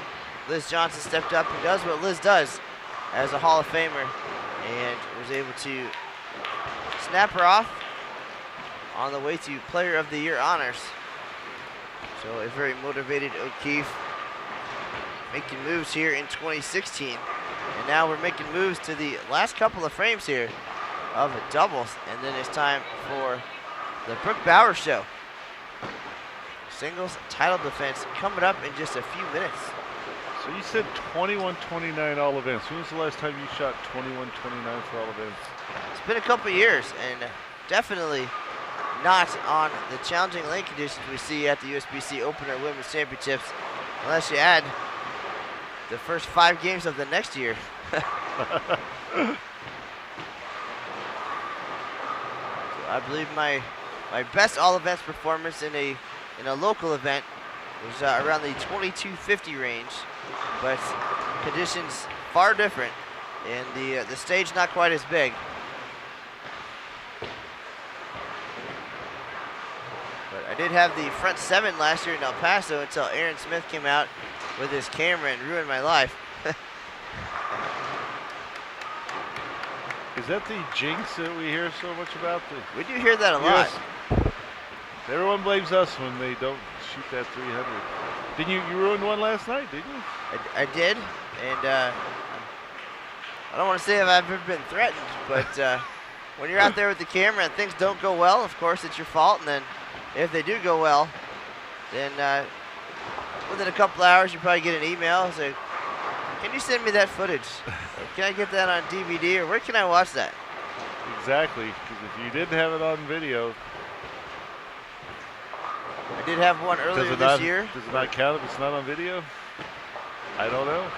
Well, it did for the first 106 years of the event at the Open Championship. So had some guys recently making a run, and they saw me coming, and apparently I black clouded them the last couple of years, and I believe had it happened again, it would not have ended well for me. Or at least it would have ended. Something would have ended. But yesterday, Alicia Current, 2-time champ here at the WC, made a run at perfection. And I was down there with the camera, got the last few shots of that 299 game. Very exciting. It was very exciting to see someone make a run, especially out here. When you're bowling on the biggest stage out here, but of course it's not her first rodeo. All right, Alicia under the bright ESPN TV lights. Back in 2011, the number 1 seed at the Queens fell to Missy Parkin in the title match, but came back strong mentally and won the first standard event of the PWBA Tour in 2015 in Sacramento. Now chasing her dream, traveling the world here with her teammate and partner in crime, Lindsay Boomersheim. We'll see them on the lanes today at noon here at the Women's Championships. Aaron Smith will have his eye on them, and should anything transpire, you'll likely see the highlights on the official Open and Women's Championships Facebook page and the news and notes on bowl.com. So keep an eye out for that. But right now, it is Brooke Bower's time in the spotlight. She's one frame away. You know what that means? That means Aaron Smith, it's about time to get Aaron Smith back in here on all his scores, and he can total everything up for you for doubles, right? Well, he is the information guy. He knows this inside and out. Yeah, he's the stat guy. He takes the notes and keeps us updated on what the folks need. That's why it's so challenging when he's not around at the Open Championships now, having to serve both roles. He trained under the best, and now he's here putting in that effort for the women bowlers here at the Women's Championships. You know, I think it would be, if you want to learn all about the Women's Championships, come hang out with Aaron for a couple of days and see everything that he does behind the scenes. It's pretty impressive. Feel free to bring him. Of course, you understand, since you do the same thing at the Open Championships. Of course, you came down here to help us out. Sometimes we need a hand, right, Matt? He's clapping. All right, well, you know what? I'm going to jump out since Aaron's looking like he's got the pen out. He's got the papers there. He's getting ready to write everything down. So we'll need to get him in here and share with it what he has and how the Bowers wrap it up. All right, that's Terry Bigham, USBC Director of Communications, joining us here in the booth today. Thank you, Terry. Now we'll turn our attention back to the Bower sisters making a run on the verge of 1,300 here in doubles at the South Point Bowling Plaza, lanes 9 and 10. This is Matt Canizaro, Aaron Smith coming back in here for the final couple shots, and we will get reset and get ready for that singles title defense for Brooke Bower. Nicole finishes with 647 in 1,300 within reach. Final shot for Brooke as she looks for 3 in a row in the 10th. 12.99, the final number with the 8 count.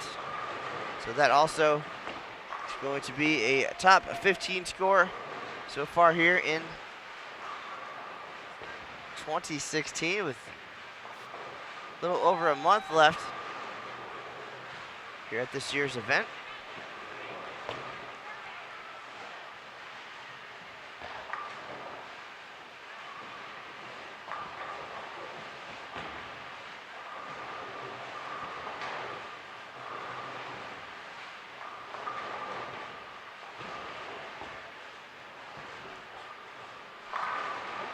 Three pretty solid doubles efforts here. Falbo and Alvarado, O'Grady, McEwan, and now the Bower sisters with 12.99.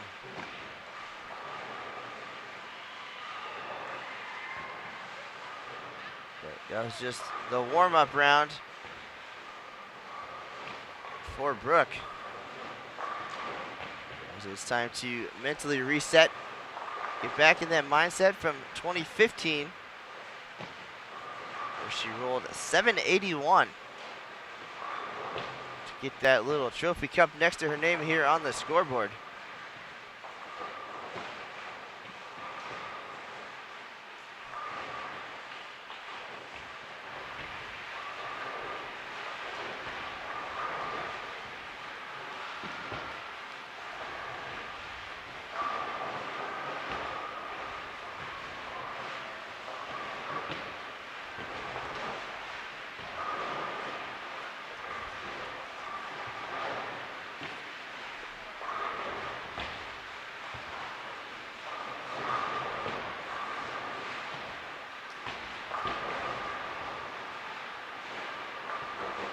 Panzanella gonna wrap things up here.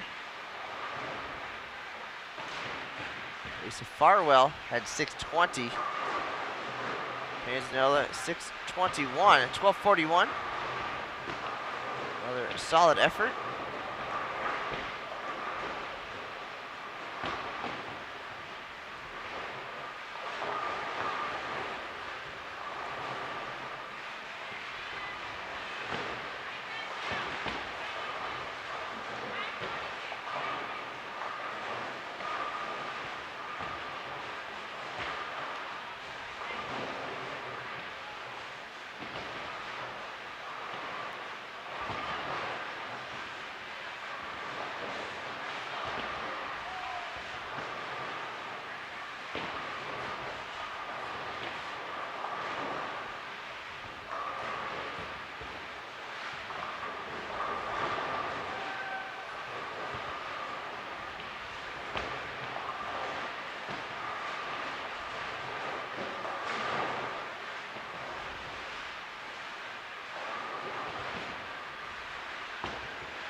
Wendy Shelton 568 after the 204-204 start. Shauna Shandon, final shot of doubles. It's going to be 6-10 for her, 1178. And that is going to do it for doubles. It is showtime. Brooke Bower.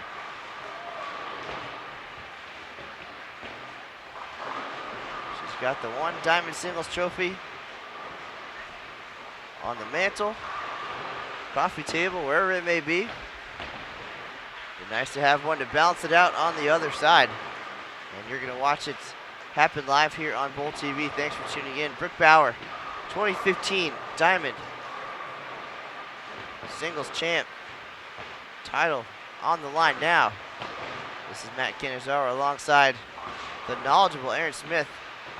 He's had the calculator out, the score sheets.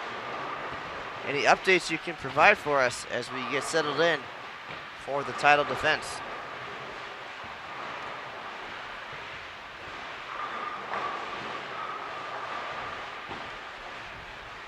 All right, Aaron Smith says no, I've got nothing for you. We got a few scores out there, but we'll have to wait and see kind of how games 1 and 2 develop to see if anyone's going to have an outside chance at a number. 21-29 is a beast. Shannon O'Keefe leading the way. Doing work here at South Point. Leading 3 events. 746, the singles number Brooke will be shooting for today. Over on 13 and 14, Danielle McEwan would be the closest. After sets of 672 and 652, she would still need 805 to get there, so definitely a big number. Looks like she will be our closest competitor here on this squad, so you never know. She's going to have more than 200, it looks like, for game number 1. So I'd say history probably not on her side at this point. Not a slew of 800s in the record books at the Women's Championships, but Danielle has thrown many great shots in recent years in multiple countries. Brooke Bower, first shot in the books, a strike. She is well on her way to the lead in diamond singles here. 1 for 1. She's got a pretty good look out there. It's she those first few frames of doubles had a few opens in there and made a ball change and has looked pretty close ever since. It's just just down to shot making now, and we know she can do that. Two-time All-American at Kutztown University, and we'll see if she can get that momentum going just like last year. And you know what? A similar score on top of the standings, 746 at the moment. It was 742 last year, so definitely an attainable number out there. Not saying it's easy, but definitely something players of this caliber can get to.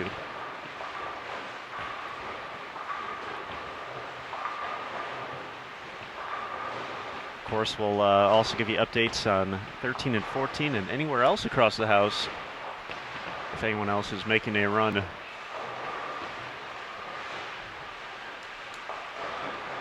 We're actually bowling pretty quickly here on 9 and 10 overall. Looking, we still got quite a few teams still in doubles.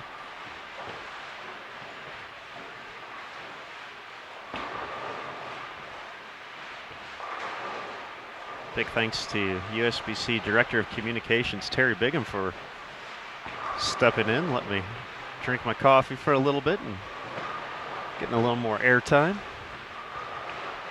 Felt like you guys were talking about me, though. I saw you snickering over there, pointing, laughing. We're just giving you props on your hard work here in Las Vegas at these ladies' events. Not always the easiest to follow on the scoreboards and the standings, but somehow you found a system and make it work.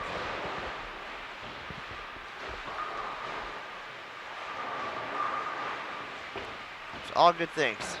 All good things. All right, I'll wait till the replay. And we brought up your TV role this week as you provided Terry a score sheet. We saw during those 4 TV shows you were the clipboard guy, keeping Dave Ryan updated with what he needed to know to make accurate analysis for those TV shows. Stats guy sounds a little cleaner, but stats for the talent. There we go. All right, talent stats as opposed to clipboard holder. But but now definitely a cool experience, and with the deal with CBS Sports Network, we've had the opportunity to do a lot of TV shows and had never really gotten to see the likes of Dave Ryan and Kelly Kulick and Carolyn Gordon-Ballard kind of working that role up close, and certainly a newfound appreciation for what they do. It also makes me feel good that our TV notes really do go to work, so that's nice as well. So they were definitely going through that. So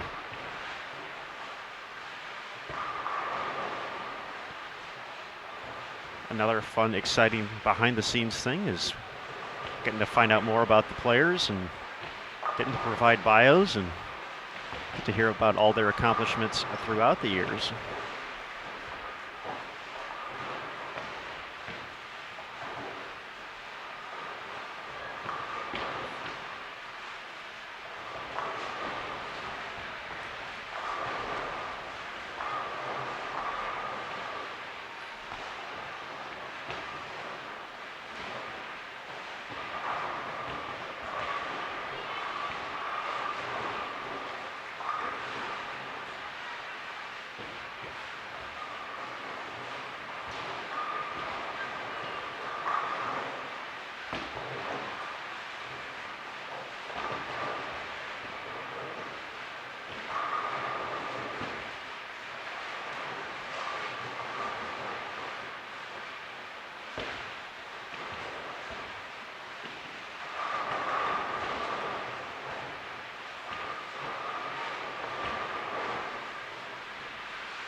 Game 1 just about done on 13 and 14. Justine Falbo, 194. Mariana Alvarado, 192. Jolie O'Grady is going to lead the way. She can get to 259 with one more strike on her fill ball. Danielle McEwan can get to 236 with a strike in her final shot. So once again, only 4 on that pair, so their pace moving a little bit quicker.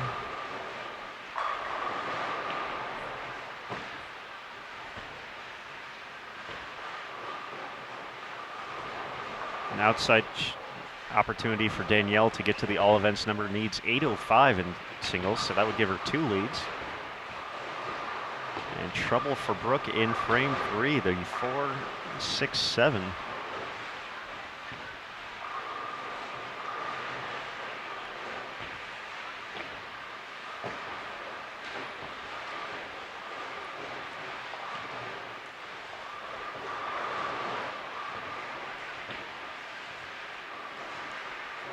Last year for Brooke, 257, 257, 267.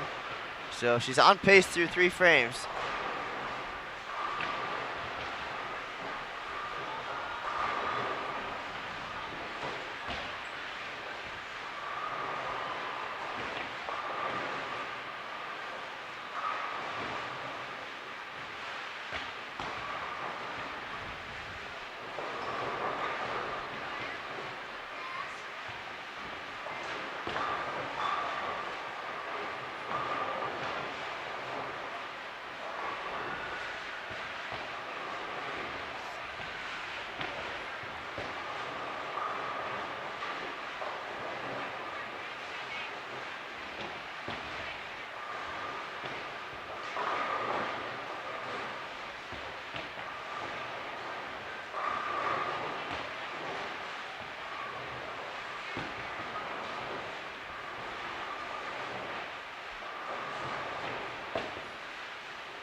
Nice bounce back for Brooke Bower in frame 4.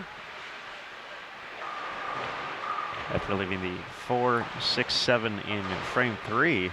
3 out of 4 for her to kick things off here in singles during her title defense. Just her 3rd Women's Championships appearance here in 2016, so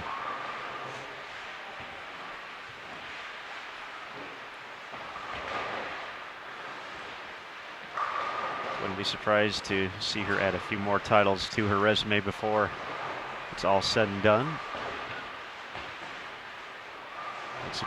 Once again, the Bower family, big name in bowling. Nicole and Brooke's father, Gary, a USBC Hall of Famer. Their uncle, Daryl, a PBA champion. Cousin Jonathan, former exec player on the PBA Tour, so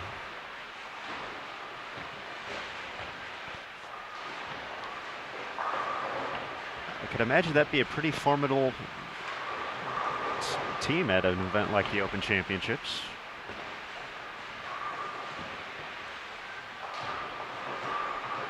Or at the USBC Mixed. That's true. They can mix and match.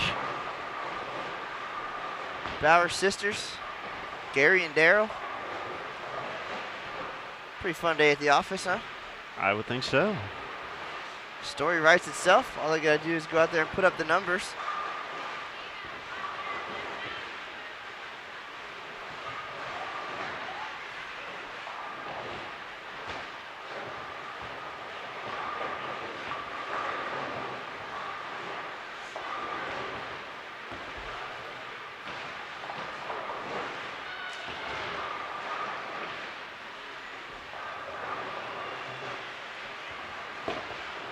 I always find runs at single scores interesting. When you think about folks who have won over the years, and just, you never know. You always, we get the opportunity to see a lot of big sets after 2 games, and that's certainly fun and exciting. But you see a lot of folks who still need 230, 240 that last game, and always curious just what gets in their head when they get into that moment. Because when you're rolling 260, 270s back to back, everything's on cruise control, and then all of a sudden you let it creep into your head. Hey, this is going well. What's happening next? And how do you keep that momentum going? How do you keep those thoughts, controlled and tamed, and just continue to do what you do best and execute shots? Well, Mr. Smith, as the king of cliches for USBC, I believe that's where you would throw in the, I'm just going to stay in the moment, stay within myself, focus on the process. Just wanted to keep doing what I was doing. If you're Matt McNeil, that means you're going to grab a sip of water with the same cup in the same manner and the same routine after each shot. So all these players do have their pre and post shot routines, and just a matter of staying consistent with that. And for some, it means not looking up at the scoreboard, not worrying about what's going on. Of course, your goal is to just knock down 10 pins every time. A lot of good communication at these events, especially with these collegiate players. They're used to the team atmosphere where you only get to throw a shot every so often, so you really have to rely on your teammates and the extra eyes behind you to help make the moves and stay ahead of that transition. There's another good one. You're knocking them all out in game 1. What are we going to talk about for the final 2? Well, that's one of the challenges for us, is that we've seen so many great moments, and they all don't have those magical storylines built in, and sometimes telling the similar stories, you have to dig deep and really find out about what they're thinking in those moments. By the way, for those of you keeping track at home, digging deep, if you had that for cliche bingo, you're a winner. I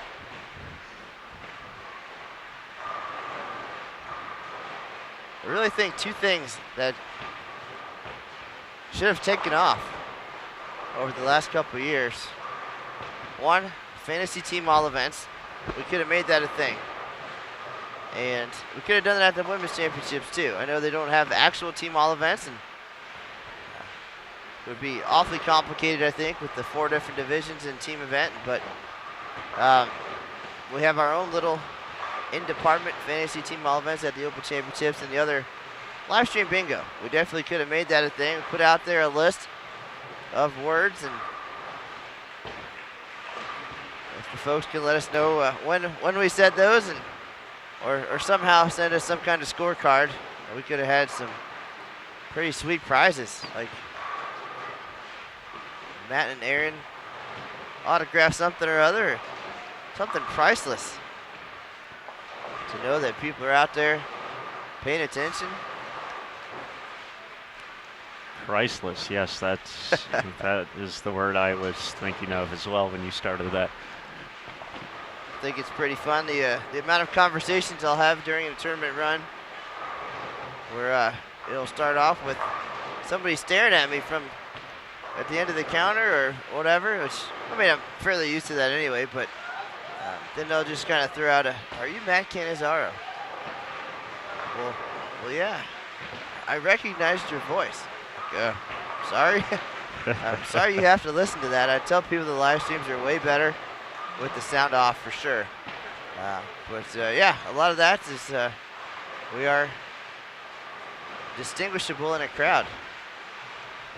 And then they'll say that they do watch the live streams and collect a lot of good information, not necessarily from us, but from the bowlers on our broadcast. And give them an idea of how to attack the lanes when they hit the Open and Women's Championships. So we appreciate all the kind words and everybody tuning in. And of course, my favorite story still is about one of our local employees at the Open Championships who had a similar conversation earlier in the year and said that her husband watches our broadcast pretty religiously, actually, and almost annoyingly, as some of them are later at night or in the archives, and she's trying to go to sleep, and he's got the sweet sounds of Matt and Aaron blaring across the room there. So pretty neat, and not the first time somebody said that they have fallen asleep listening to us on Bull TV. As long as we can provide a service one way or the other, whether it's bowling information or a cure for insomnia. We do what we can. It's all part of the USBC member benefits, and you can find out more about the rest of those on bowl.com. A lot of great things out there, including nationwide insurance, car rentals, so much more than just a good night's sleep.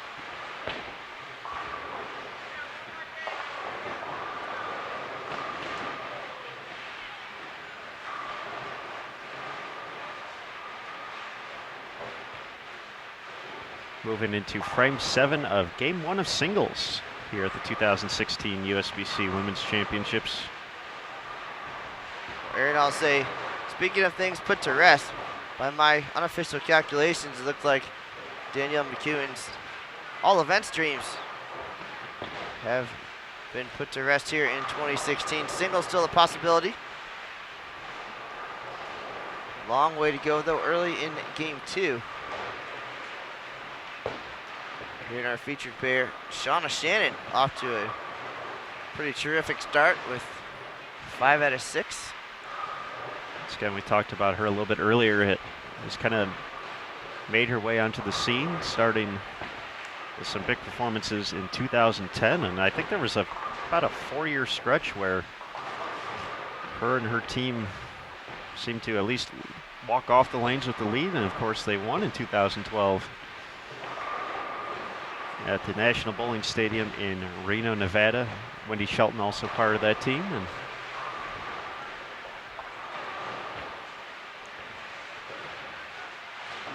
so we've seen Shauna throw a lot of strikes here on the championship lane, so certainly wouldn't be surprised by seeing her get going with a strong start here in singles. Also wouldn't be the first time that somebody on the TV pair has stolen the show from the defending champion.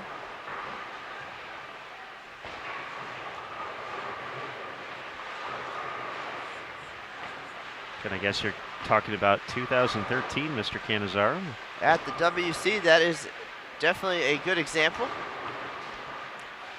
We are featuring defending scratch and diamond doubles champions Lindsay Boomershine and Alicia Current, who will actually be on the lanes in just a few hours here. And while they made their run to defend their title, they got to see their teammates Kalina Henning and Christy Leong steal the show and end up not only taking the lead that day, but taking home those 2 titles in 2013. So kept it on the same team. Some awesome performances and eventual winning scores. We've had the opportunity to see that a few times here at the Women's Championship, so we've picked some good ones over the years. So it's always exciting to see some awesome bowling here, performing at the highest levels here in one of the premier events in women's bowling.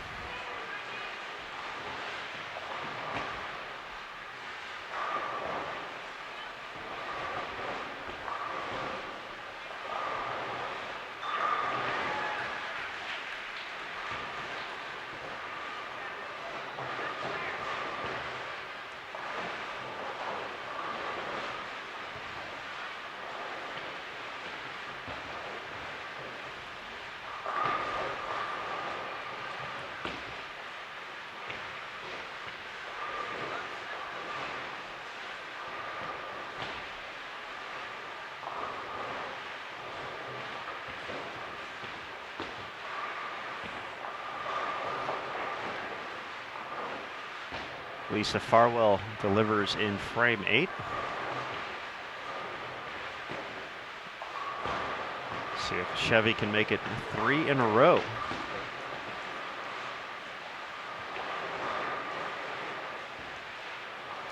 Rings the 10.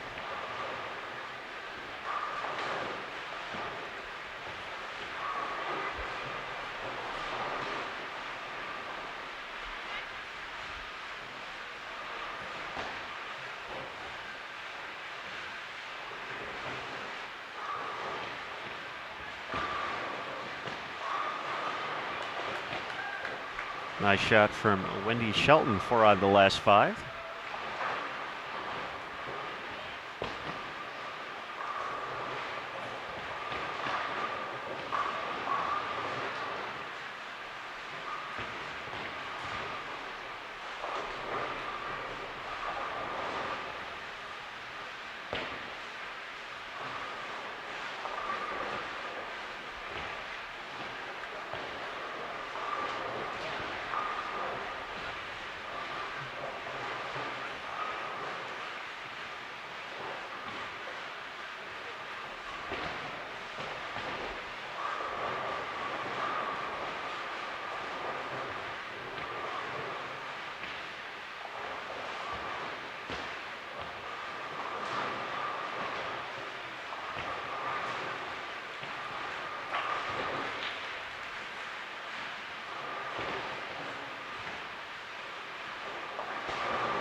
Make it 7 of 8 for Shauna Shannon.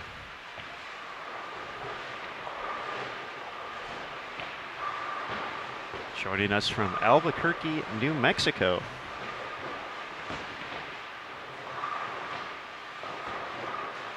Sometimes in a singles run, those are the kind of hits that end up falling. Brooke Bower runs a little bit high. Thought they had the chance to trip out the 4. The 4 falls, but 7 spins around and doesn't.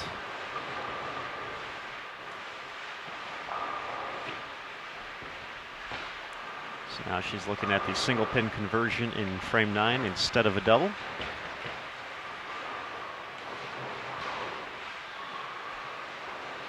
So she can add 40 onto her total there. So looking at a possibility of 213. Mayor Smith, you remember the wild day we had on Bowl TV back in 2014 at the Reno Sparks Convention Center? We saw Linda Barnes make her run to the All Events title, right next to Hall of Famers Robin Romeo and Jeannie Nacarado taking the doubles title.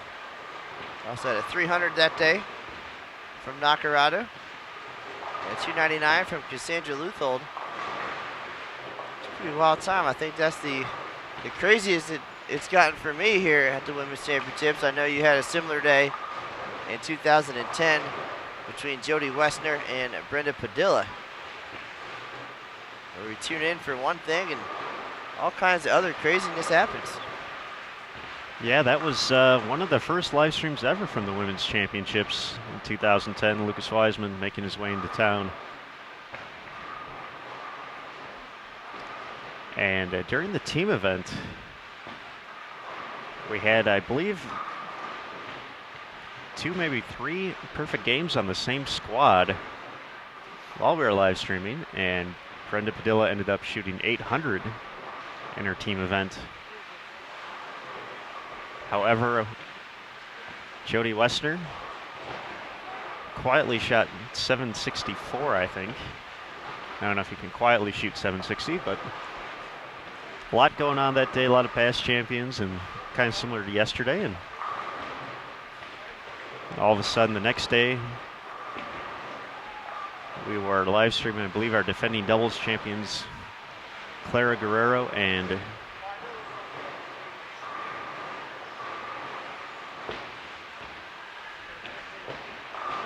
who was our?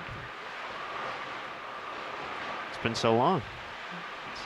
I'll get that name in a moment when it comes back to me, but as we were live streaming then, all of a sudden, way down on 1 and 2 at the El Paso Convention Center Wester was making a run at 800, which she completed and matched the effort posted by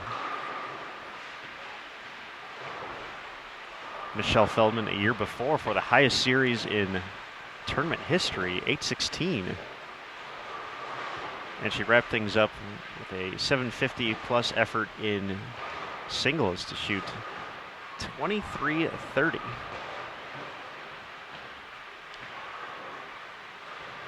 Which is still the highest of all time here at the Women's Championships. Jennifer Larson is who teamed up with Clara in 2009, so Jennifer, a very accomplished bowler out in the New York area, so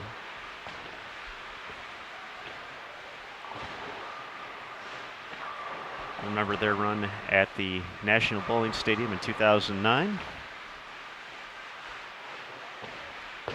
Her and Clara shot matching 252s in the final game, ended up being enough to hold on to the lead. Some big scores that week. That was alone 1,400. I actually knew that answer, by the way. And you made me look it up? I kind of was researching something else, so I only got part of your thought there in your search. I thought you were going to talk more about the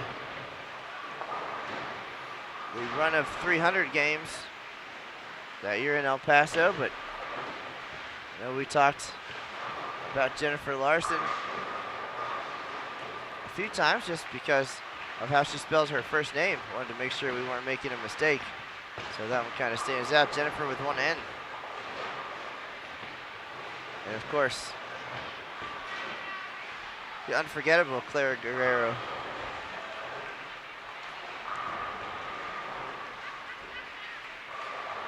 Now, of course, we're not allowed to be bowling fans necessarily or cheer for anybody, but so many great people involved in this sport. Clara definitely one of them. Great representative of Colombia. And Aaron's giggling to himself. He really likes Clara's accent. Just put it out there. It's always fun to talk to her. People like cool accents. It's very true. It's like talking to Stuart Williams. It's always fun. Traveling internationally, all the great people you get to meet. World famous bowling writer Herbert Bickle. Always nice to have a conversation with him as well. And we've seen what a global sport bowling really is this week here in Las Vegas at the USBC Queens.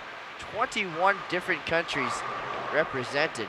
So there's a whole lot of accents going on, especially during match play, as nearly half the field was from outside of the United States.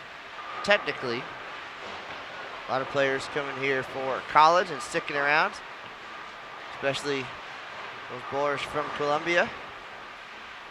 But yeah, 29 bowlers of the 64 were international. 15 different countries represented in match play, and 5 different countries on the TV show. That is quite unique. Definitely an awesome representation of the future of the sport and the global growth of the game. Certainly something that has been transpiring for a while, but it's definitely come to light more here, especially in the United States in the past few years. It's been fun to watch, much like watching Shauna Shannon right now. Can connect for 2 more to get to 279 out of the gates. And leaves the 710, but got the all-important first one, so she'll be in the 260s. Off to a great start here in singles. Got the tie-in here too, Aaron Smith. Danielle McEwan was the representative for the United States on the Queen's TV show this week. And on her pair right now, Mariana Alvarado with the tie to Mexico.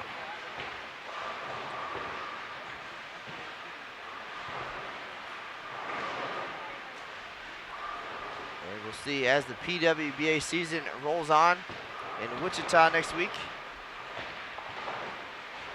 We've been averaging about 15 different countries at the PWBA events. The bowlers from Singapore fared very well in this recent swing. They're going to head home and focus on some other events, but now we've got a contingent from Malaysia coming over. So they'll be around for the next 4 or 5 events leading into the next major in Green Bay.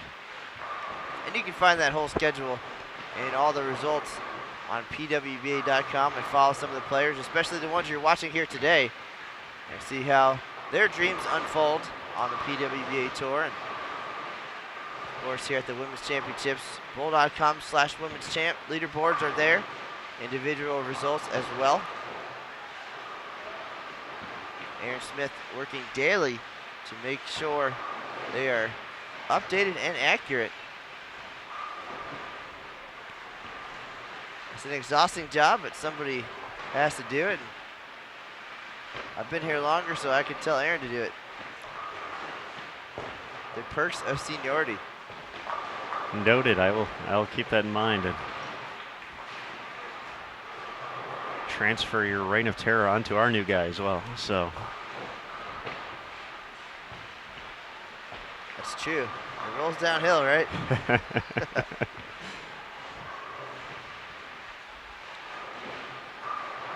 Hall of Famer Anne-Marie Dugan in the house. She'll be bowling at noon. Taking a look and seeing what's going on.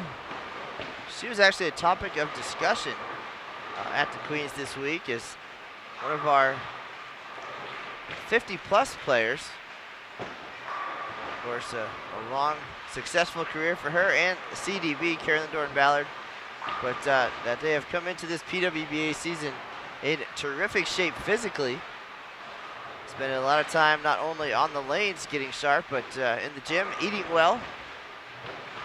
And bowling, these youngsters coming out of college, they are not messing around. They are athletes. And anytime you open up Facebook, there's a pretty good guarantee that Shannon O'Keefe is running somewhere, even in between blocks a couple times this year so far. Or Rocio Restrepo is in the gym with one or more of her teammates. After the gym, it's time to hit the lanes, and then it's time to hit Whole Foods or whatever for some fuel. But they are hardcore into this PWBA Tour and traveling the world, really, including McEwan, who picked up a win in Qatar, I believe it was, earlier this year. So the globe-trotting ladies of the Women's Championships and PWBA and Hall of Famers hanging tough. Now, I know you put together a very nice article on pwba.com a month or two ago, kind of talking about that with Carolyn Doran-Ballard, about, she was dominating when the tour closed its doors in 2003, and Carolyn, along with a few other players who were touring at that time, making the comeback, and she realized that with the amount of talent coming, that, as you said, got to work harder, got to put in more time to keep up with the kids, and we saw that early on. Carolyn's been bowling very well here in the early going of the 2016 season. Nearly made the show here in Las Vegas at the Las Vegas Open, advancing to the group stepladder before falling to New Wei Finn of Singapore. Well, Aaron, times and the game certainly have changed a little bit since 2003. That window of time, really, the ladies, not with a whole lot of events to themselves. They had the trifecta, of course, the U.S. Women's Open for part of that time, the USBC Queens, and the Women's Championships, and throw in the Women's Challenge, the Women's Series, a few different events. But the training regimen a little bit different, as the Queens and the U.S. Women's Open being the big ones and being a few months apart. So there's really not that consistent opportunity for a lot of them out there in the real world making a living. But Carolyn came out and was surprised, I guess, by seeing all of that talent in one place. last season on the PWBA tour, and really booming the ball and playing the lanes and doing different things and some different tricks that some of them are capable of. That Carolyn's game essentially has been down and in, straighter is greater, and fill frames making spares, trip the 4-pin every now and then, and just stay around the pocket and grind it out. But she said she spent some time trying to do the things that the younger players were doing, or the newer players, the new generation, and kind of got away from her roots and her A game, and was able to focus on that mentally, just come back, do what she's good at, not worry about what others are doing. And that's been a pretty consistent idea for some of our previous PWBA members, and they're coming back around this year, and again, working harder, training harder, eating better, and focusing on what they're good at, which is funny because I think in the reverse, the younger players are watching their idols bowl on the pairs next to them, and it's kind of a dream come true, like a pro-am every week. Starstruck out there, and so they're trying to do what their idols are trying to do, and it's just pretty funny how it's all coming together. And again, now this Women's Championship's just one step in a pretty significant year of bowling for most of these players. Over on 13 and 14, they've entered game 3 of singles. That pair featuring Justine Falbo, Jolie O'Grady, Mariana Alvarado, and Danielle McEwan. And McEwan, pretty consistent so far, 235, 248. She's going to need a 263 for a share of the lead. So started off with an early strike. Certainly, I wouldn't be surprised if she's in contention to make a run in the final few frames. She will not be able to get to the all-event number, but singles still out there. She starts with an early double for our defending Diamond Singles champion Brooke Bower, 203. So she's going to have quite a bit of work to get to that 746 number, but off to an early double spare in the third. So making the most noise in game 1, Shauna Shannon out of Albuquerque, New Mexico, 266. Starting game 2 with a strike and a spare. So Aaron, turn back the clock a little bit to the year that you quit, 2011, when you went on a hiatus. You Brett Favre'd us, whatever. Wow, you mentioned that name in my presence. Comparison. That's bold. Well, you stepped aside. As Shauna Shannon, we were in a similar situation actually. She took the lead in singles. Had it for about 6 minutes. And Shannon Pluhowski on the other side of the bowling center went on to find success in the singles event. And now Shauna the front runner, but Danielle McEwan's going to finish first here. And she is going to have pretty good legitimate chance here at the number, 746. Danielle, you mentioned 483 with a double to start.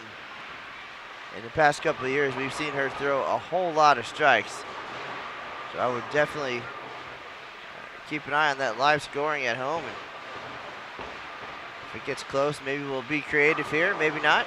We'll talk you through it and then have a recap for you either way on bowl.com. And Shauna still throwing great shots, just trying to keep the pace. We could have ourselves a good old shootout here. Certainly so, and that's something we saw last week as well. As we mentioned in doubles, Samantha Kelly and Charlie Bolter actually had taken the lead for about 10 minutes before Shannon O'Keefe and Kendra Gaines finished up, and it worked conversely for singles. I believe Shannon's number was in the books first, and Samantha actually had the opportunity to strike to go around her in the 10th. I think she needed the first one and left a 10 pin. So Kelly sitting in second in singles right now with 738. So yeah, that's definitely one of the tricky parts about having a major event tied in with the women's championships, which certainly is a good thing. And of course, we saw that translate to the most entries the Queens has seen since in nearly a decade. But yeah, it's you know the number coming in, but it might not be the number while you're bowling. All of a sudden it changes just like that, and you go from needing, 260 your last game to 280 all of a sudden, and yeah, each hit counts along the way.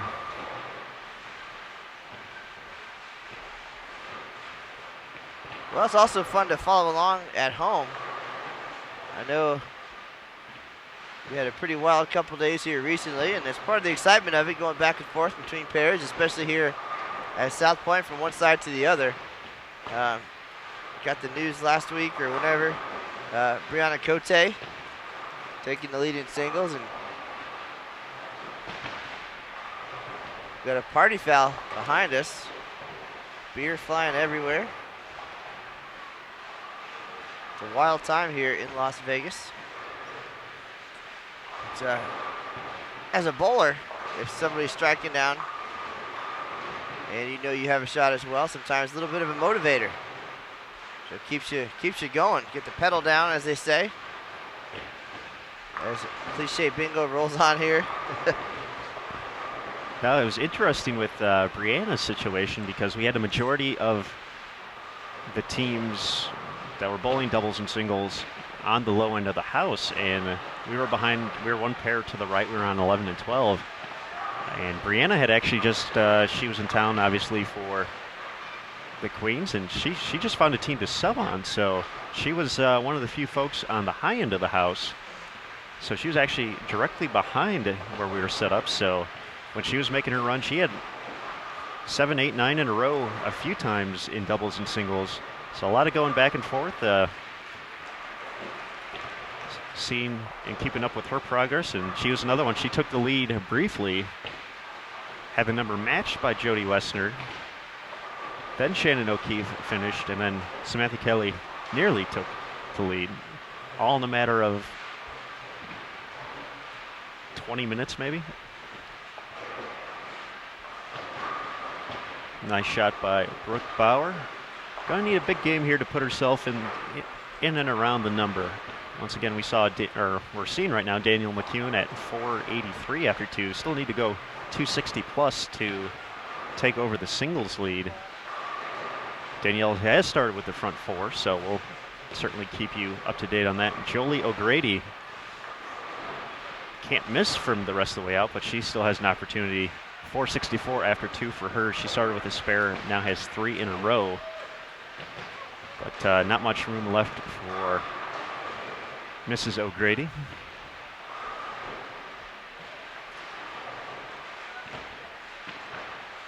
So for Brooke, yeah, it's all about just kind of giving yourself a chance here. Off to a good start, 4 out of 5.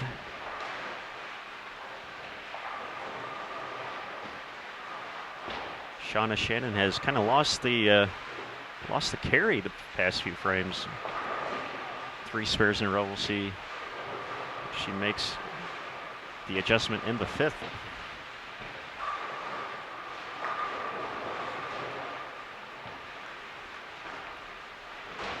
So our first miss from Danielle McEwan in the 5th frame leaves a 10-pin.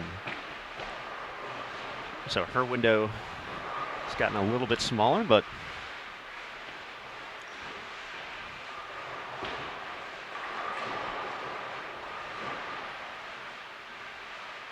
we'll have to wait and see here. Shauna, 5th frame, and throws everything but the kitchen sink at the 7. Doesn't get it to fall. Way to work that one in there.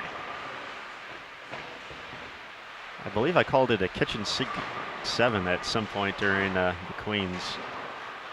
And I think Emil gave me the same look you just gave me, so I'm stretching. Cliches work so well. When I get creative, it turns out like that. It's frightening. Well, sir, that's how they became cliches. It's okay. The fine editorial staff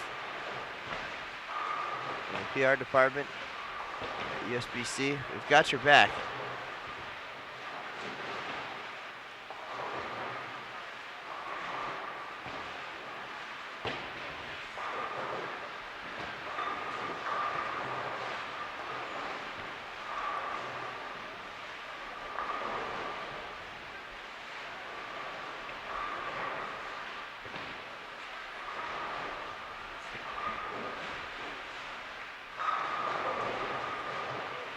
Very nice shot for Brooke. 5 out of 6.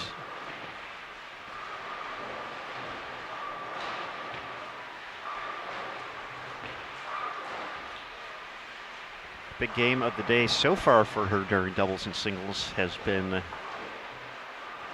237. We saw that out of the gates in doubles. Had a big finish, last 7 or 8 in a row after a few early opens. So we'll see if she can put together a big game too to give her an opportunity to put on a repeat performance here in singles.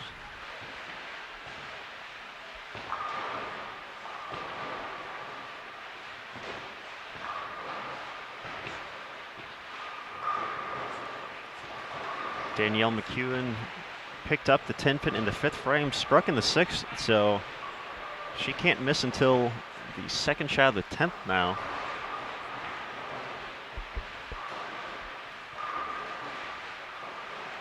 In order to take over the diamond singles lead. So it wouldn't be any fun without a little bit of drama. That always happens when you come to town. Drama ensues. Except this time it's happening on the lanes.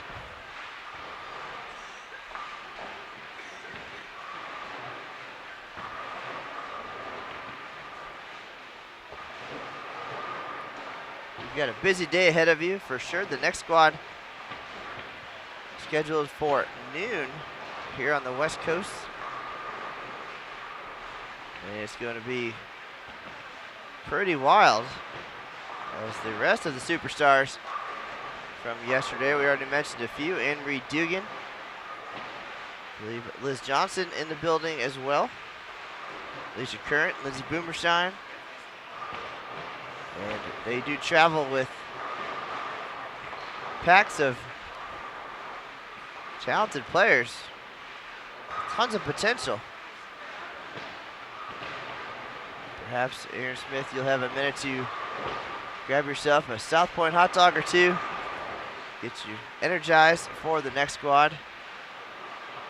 See if Danielle McEwan can raise that bar a little bit here. Perhaps Shauna Shannon or Brooke Bower in on the action.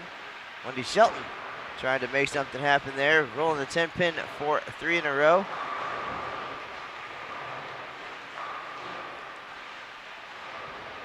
Nicole Bauer striking on the right lane. Still looking for that first strike on the left lane after 2:15 in the opener.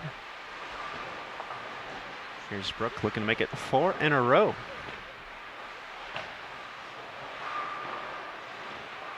I'm guessing based on the roster on the next squad, I'll be taking a taxi to the airport today. I was going to do that anyway. Uber, perhaps.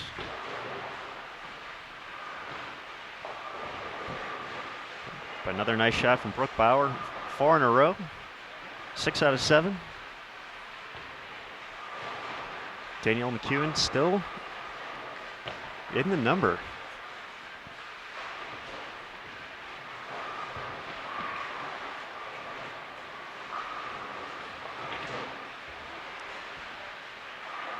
She'll be up in frame number 8 in just a moment.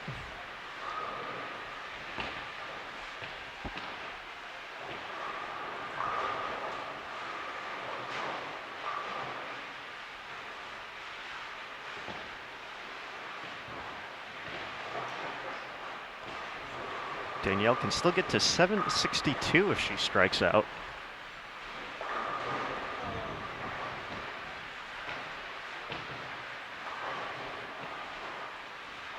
Be a pretty big number. That's nearly a 255 average.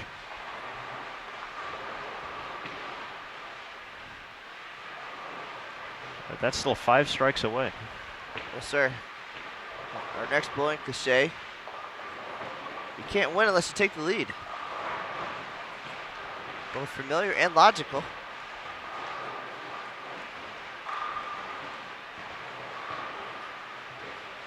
Of course, the higher that number gets, the faster it can go away. For when you're out there and you're shooting at a big set, 800 plus or something close, you don't have a lot of room early on, and then of course you start squeezing.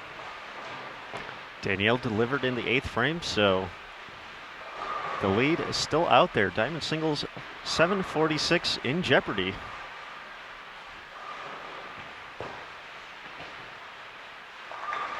She's just 2 strikes away.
All right, Matt Cannizzaro leaving the booth to make his way down into the bowlers area.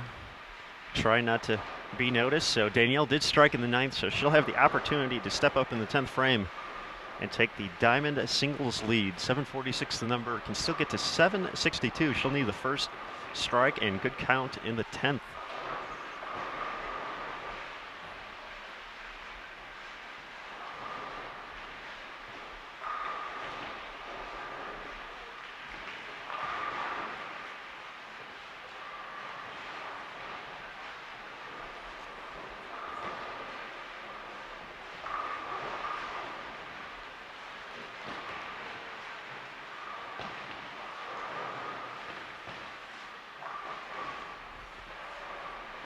So when Danielle comes up, we'll make a quick change over.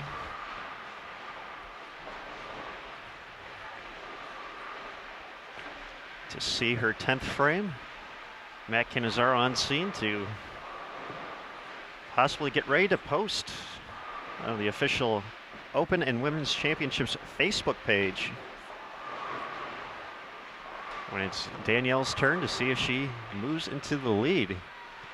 Looking to capture her first Women's Championships crown.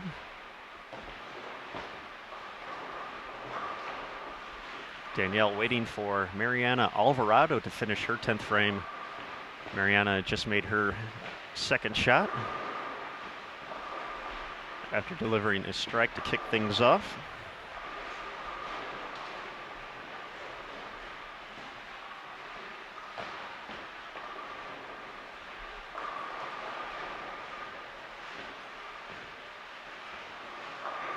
Nice shot for Brooke Bower to set up the 9th frame. She can still get to 256 this game with 3 in the 10th.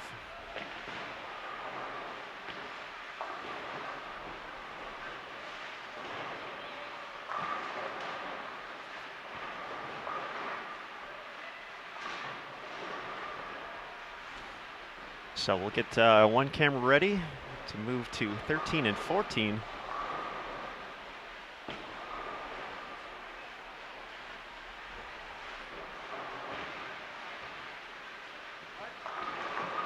As Danielle McEwan looks to move into the diamond singles lead, needs the first strike in the 10th. You can see Matt awkwardly in the way as usual. He's attempting to hide. He's doing a bad job, but that's okay. All right, here's Danielle. 10th frame needs this strike. Gets it. Gets the mixer. Now just a matter of count. She will be our new diamond singles leader.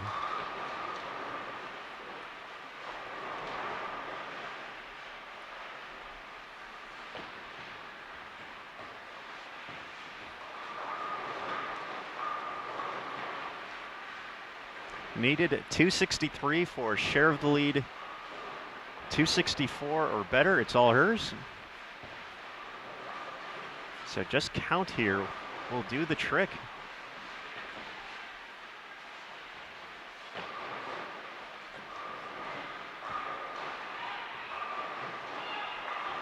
$7.10, but she's already going to be there. 265 if she misses both of them.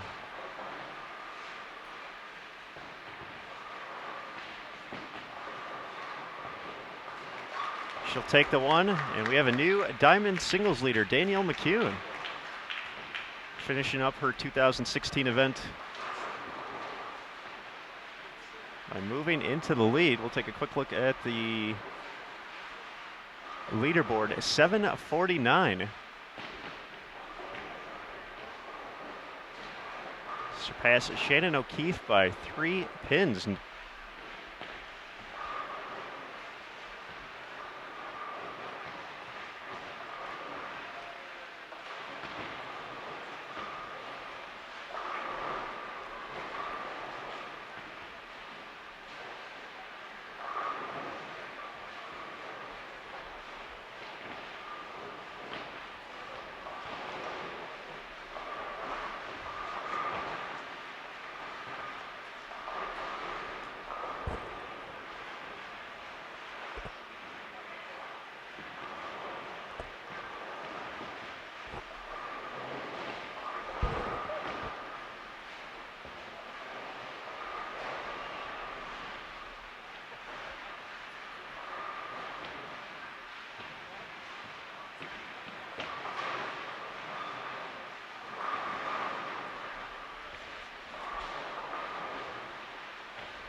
All right, folks, we're back at it on our feature pair.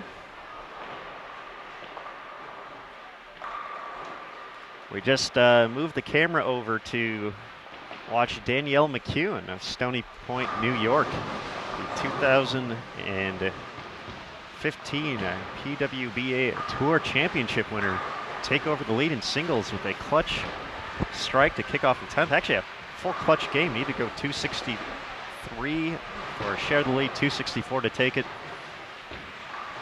And got just enough, 749. The new number everyone's chasing. And we have a new Matt Cannizzaro as well. Terry Bigham back in the booth as Matt attempts to coordinate some stuff. He took some video of the situation, so. Oh, we just down there talking to Danielle. I'm sure he's setting up an interview so he can help us out and give us all the details.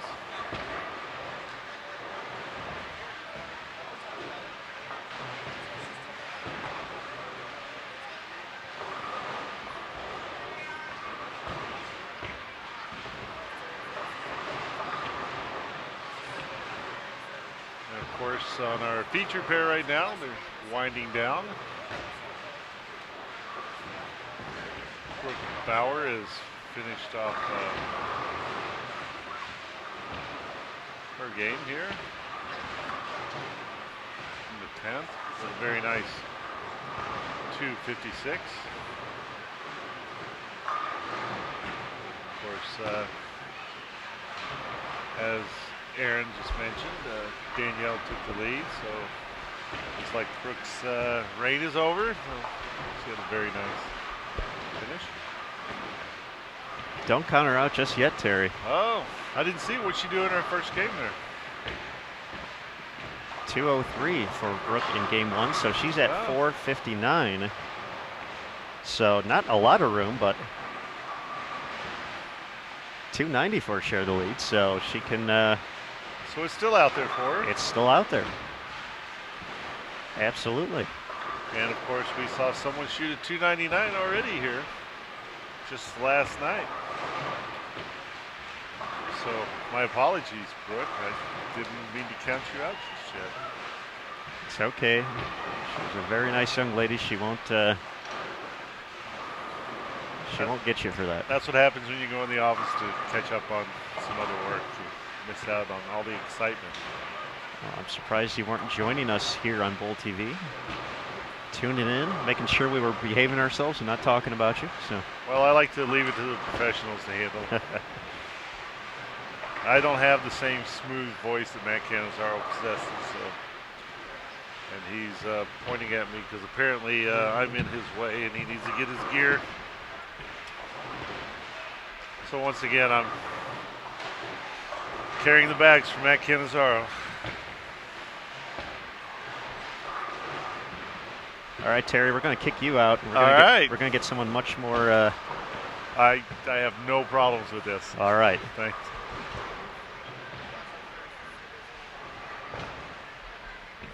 So we're kicking Terry out for game number 3 as Brooke Bower has to go the front 11.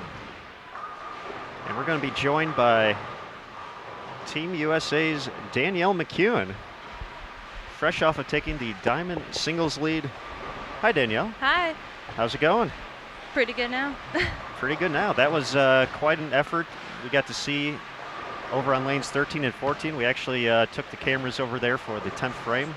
And a quick chat with Matt, he made it sound like you didn't know what you needed, or you thought you needed the second hit in the 10th? Yeah, I don't look at the leaderboard or the scoreboard really at all. I had an idea about what it was at just from seeing posts on Facebook and everything, and I thought the number was 760 something. So I just kind of said I need to go strike out just to give myself hope, and when I didn't get the second one, I thought it was done. So good surprise after. Absolutely, definitely a nice surprise, and yeah, just got by Shannon O'Keefe's 746, and now you get to play the waiting game, and definitely a lot of talented bowlers, not only on this squad still left to compete, but coming up at noon, got a lot of Hall of Famers, past champions as well, so a little extra excitement on your way out of Las Vegas. So Yes, absolutely. All right, definitely a very talented group you were bowling with this year. A bunch of former collegiate stars along with yourself. Just what was the game plan on 13 to 14, especially after seeing the pattern for a second consecutive day in the team event? Just what was the plan out there for doubles and singles today?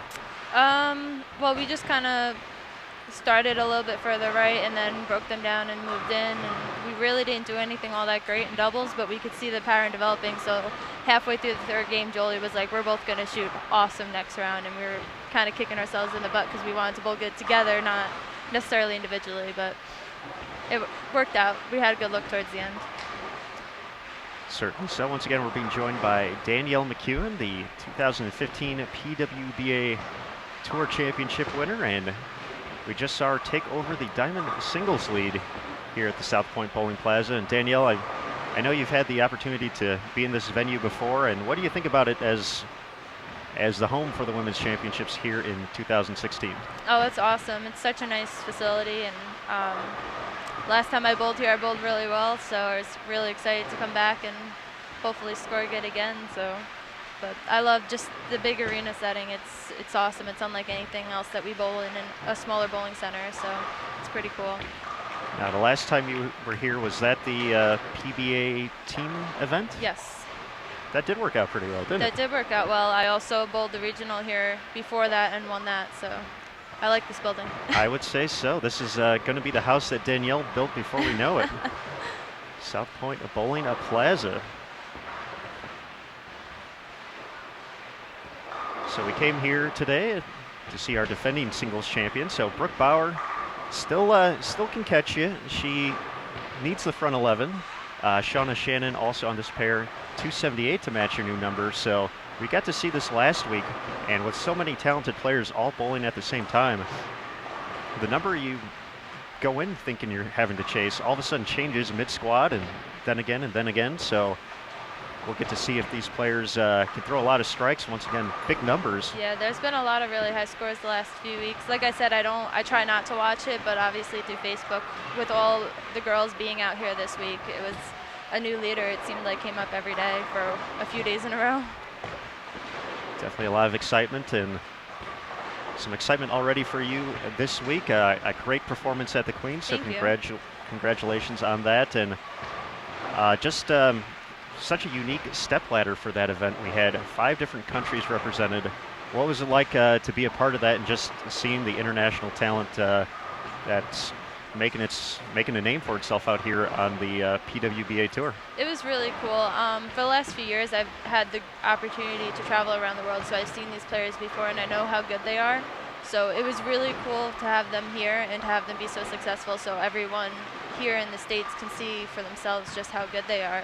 That's one of the biggest questions that I get asked when I come back from overseas places, like, how's bowling over there? Are they good? Like, people just don't know how big it really is outside of our country, and there's a lot of talent out there.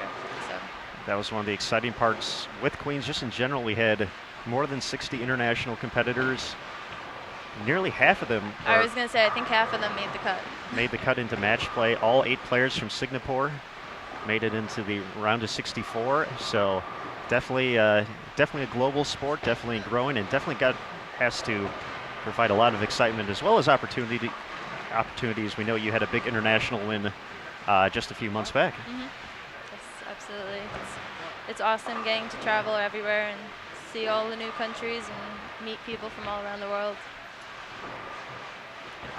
All right, we are in game 3 of singles here. Our final game here on Bowl TV as players on 9 and 10 make their final run. Both Brooke Bower and Shauna Shannon still an outside chance to catch our recently posted number by Danielle McEwan, 749.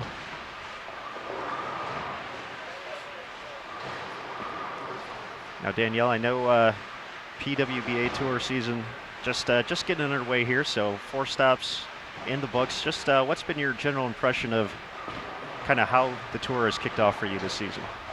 The tour in itself has been awesome. We've had 4 events so far. They've been great. The host centers have been great. Everyone, again, it seems like last year was kind of our first year, and I always joked around like no one could do any wrong because we were just so happy to be out there that no matter what was thrown at us, we were like, it's great. We have a tour where it's fine. We're going to go with it. And I was a little concerned with now this year, you know, now everyone's getting going, but everyone's still just so happy and grateful to be out there and to have something to bowl every weekend. So it's really positive and really awesome. I think it's just going to keep continuing going in that direction. And of course, tour life, something to adjust to as well. And I was helping out with another project during the stop in Minnesota, and I remember you stopping in and talking to Jason Thomas and a few other folks, and just talking about the adjustment of having a week-to-week basis of having a new place to be, not only just a new tournament, but a new, new travel schedule, new everything. Just how was that experience through the first year, and how are you adjusting to that here in 2016? It's pretty exhausting. I mean, I love traveling, and I love being able to be out here and doing this. And once you get on the lanes, your adrenaline gets going, and your heart takes over, and you just go. But those in between days they're hard, they're tiring. After this past week, I mean, today it was really hard to get going, so I definitely need to take the next few days before our next stop and reboot and try to get all my energy back because I'm hurting. All right, well, luckily you have a very nice young man to help carry your equipment around for you this week, so... Yes, it's a long walk out here, so I'm glad to have someone. All right, and Brooke Bower is getting ready to step up here in her 4th frame, working on the first 3, and I feel you two probably have crossed paths before on the collegiate scene. Absolutely. Well, she was at Kutztown University, you at Fairleigh Dickinson, and yep. Probably, we talked about it earlier, a few different schools represented on the NCAA side. Nicole Bauer at Delaware State, Chevy Panzanella at Sacred Heart, and so probably a bit of a reunion of sort, getting to see some of the folks you definitely. I bowled think against. That's really the cool thing also, just being out here and having the tour back is pretty much any pair you go to, you're crossing with someone that you know from college or you've bowled with in this event or through Team USA or something. You really have a connection through almost everyone out there. The bowling community, definitely a unique one. Yeah, absolutely. And definitely brings people together though, so not necessarily bowling on my part anymore, but behind the cameras getting to meet a bunch of great people throughout and getting the opportunity to just see new bowlers each and every day. Definitely a cool part. Nice shot there by Chevy, 3 out of 4 for her to start. It looked like they have this pair down pretty good. Saw some pretty decent scores in doubles. Brooke and Nicole just under 1,300, 1,299 for their doubles performance, and we're seeing some of that translate into some solid numbers here in singles. Shauna had a big start, 266. Ran into some carry issues in the second game. Looking to make it 3 out of 4 to start. That one's running high, leaves the 3-6, so she won't be able to catch you now. So we'll see if Brooke can creep closer and closer.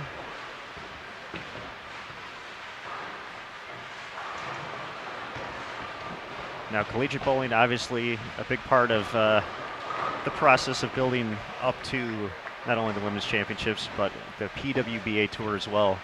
How did you end up at Fairleigh Dickinson? What was we have a lot of folks asking about, the process of getting noticed by a collegiate coach, or possibly, what you can do to gain their attention. What was kind of your process when you were getting ready for college? Well, I would say most importantly is you're going to college to get your education, so you need to kind of decide what major you want to go into, and that really helps narrow down what schools have your major and also have bowling. And then you just got to get out there. I mean, they have so many opportunities now through Junior Gold and the Bowling Combine. Turbo does something. Like, everyone kind of has their way of getting their coaches in touch with players that want to go out there. So that's definitely the next step. And then as far as narrowing it down, I try to tell people just go to tournaments and watch what's going on. Watch how the players interact with each other, how the players interact with the coaches, because that really tells you everything you need to know about the team and their dynamics and what you're looking for. certainly a cool aspect if for the folks listening in here on Bowl TV, if you haven't had the opportunity to see a collegiate event throughout the years, NCAA, USBC Collegiate, ITCs, whatever it may be, it's definitely worth the trip to check out in person. Certainly a one-of-a-kind atmosphere and a lot of excitement. And although I must say, you kids make it tough to watch the bowling. Everyone's standing up there cheering on their teammates. So the parents have gotten creative over the years in their way. Step stools and periscopes of going old school with the mirror and the cardboard, another mirror up top. Oh yeah, I've seen that. So that's always a fun part of it as well. Brooke left a 9-pin in the 5th frame, so her title defense is now over. So it looks like you're going to survive at least for a few hours here. A few hours. So we'll see what the next squad has in store. They're going to be chomping at the bit to see if they can beat that number. But definitely, there's a lot of people that have the ability to.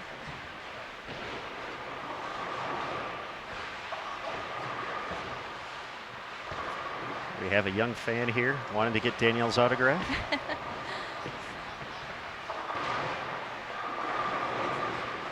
We actually saw her come up here yesterday. We're going to kick Matt out of the booth and let her finish up game 3, but I bet it would be entertaining. It would be, absolutely.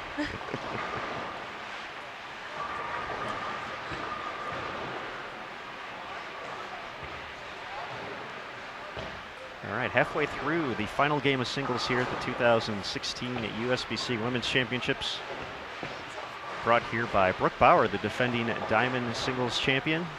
Her run just ended here in the 5th frame. Kind of got off to a slow start, 203. Had a big 256 in game 2 to give herself a chance. Started off strong with 4 in a row, but she'll have to wait until next year to make her run. Danielle, what year is this for you at the Women's Championships? Was this my 3rd year? 3rd year, okay. Yep. We saw you bowl early last year with a very talented young group of ladies. Took over the lead in a few events as well.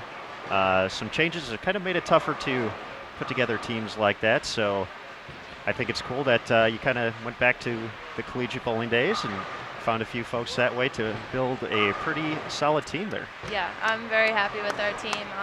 I mean, I had a great team last year, but unfortunately, given the new rule, most of us are PWBA members, so we couldn't be together. So I kind of didn't really know where to go because most of the people I know and interact with on a daily basis are all members. And Jolie actually is the one that put it all together.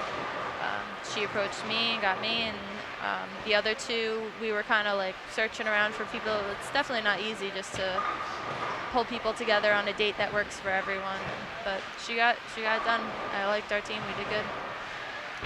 Yeah, definitely an unsung hero here at the Women's Championships, the Open Championships, is the team captain. A lot of responsibility to organize just one team. So some of these folks have 10, 20 teams that they do, and more power to them. That's on the men's Open Championship side. My stepdad, we go out with a group of a ton of teams, probably 50 people on average, and I see what it takes in order to make schedules work, times work, teams work, make everyone happy, get the flights, get the rooms. It's a lot. It's definitely not easy. So I give them all a lot of credit. Yeah, certainly a very integral part of what makes these tournaments so great and bringing everyone together and competing and getting to see different parts of the country. So obviously Wichita coming up next. Yes. We're going to expect to see you there. Yep, absolutely.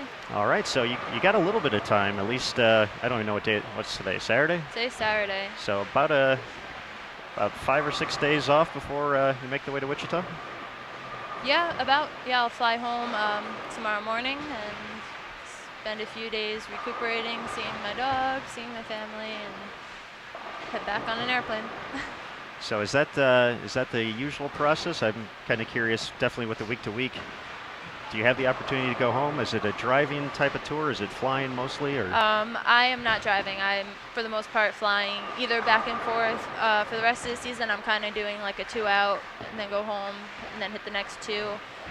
I have Team USA camp between 2 stops. I have Junior Gold between 2 stops. Going to go visit Marshall between 2 stops and see his family. So kind of got stuff going on everywhere. So just another airplane, another state. Don't really know where I'm going until I get there, but. You're racking up frequent flyer miles as much as Lucas Wiseman did, so that's for company. Trying, working my way up with United. One flight at a time. It's cool when the people in the airport ask you, oh, where are you bowling this weekend? They see the bowling balls coming through on a weekly basis, so. Definitely especially host cities like Reno, like Las Vegas, and when we do make our way to particular cities for the Open and Women's Championships, yeah, if there's one group of folks that know we're in town, it's baggage handlers and folks at the airport. Yeah, because I don't know if they're happy that we're in town because those bags are pretty heavy, but they know we're there. Certainly so. Now, of course, the 2016 Women's Championships lasting till July 11th this year, and if you're able to still have your name at the top of the leaderboard, are you one to kind of keep an eye on it, or are you just going to kind of just check back at the end of July, see where you're sitting, or? Yeah, I'm going to try not to watch it too much just because it'll make you crazy, you know, trying to watch who's going out there and what's going on. So I'm going to try to just, you know, be distracted by the rest of the season, and if I think about it, check on it, or if I see anything. But keep my fingers crossed, obviously. Absolutely, yeah, that's out of my control at this point, so. Matt and I have been running through cliches all day today here on Bull TV, so one of them was can't win unless you leave with the lead, so that is as true as it gets. Very true. And once again, definitely a big number to shoot at, 235, 248, and 266. Is that the final game? I think so. Right around there. We know the final total. That's the important number. 749, the new number to chase, so got to average 250. That's not easy. No. Definitely not. This pattern definitely provides some challenges. We've definitely seen it a lot in the team event this year, even with kind of everyone in town. There's been kind of a back and forth on this 41-foot pattern where some teams have been able to find it right away, shoot a big number out of the gates, and then kind of catch that transition, and all of a sudden you lose 5 or 6 frames and catch a bad game.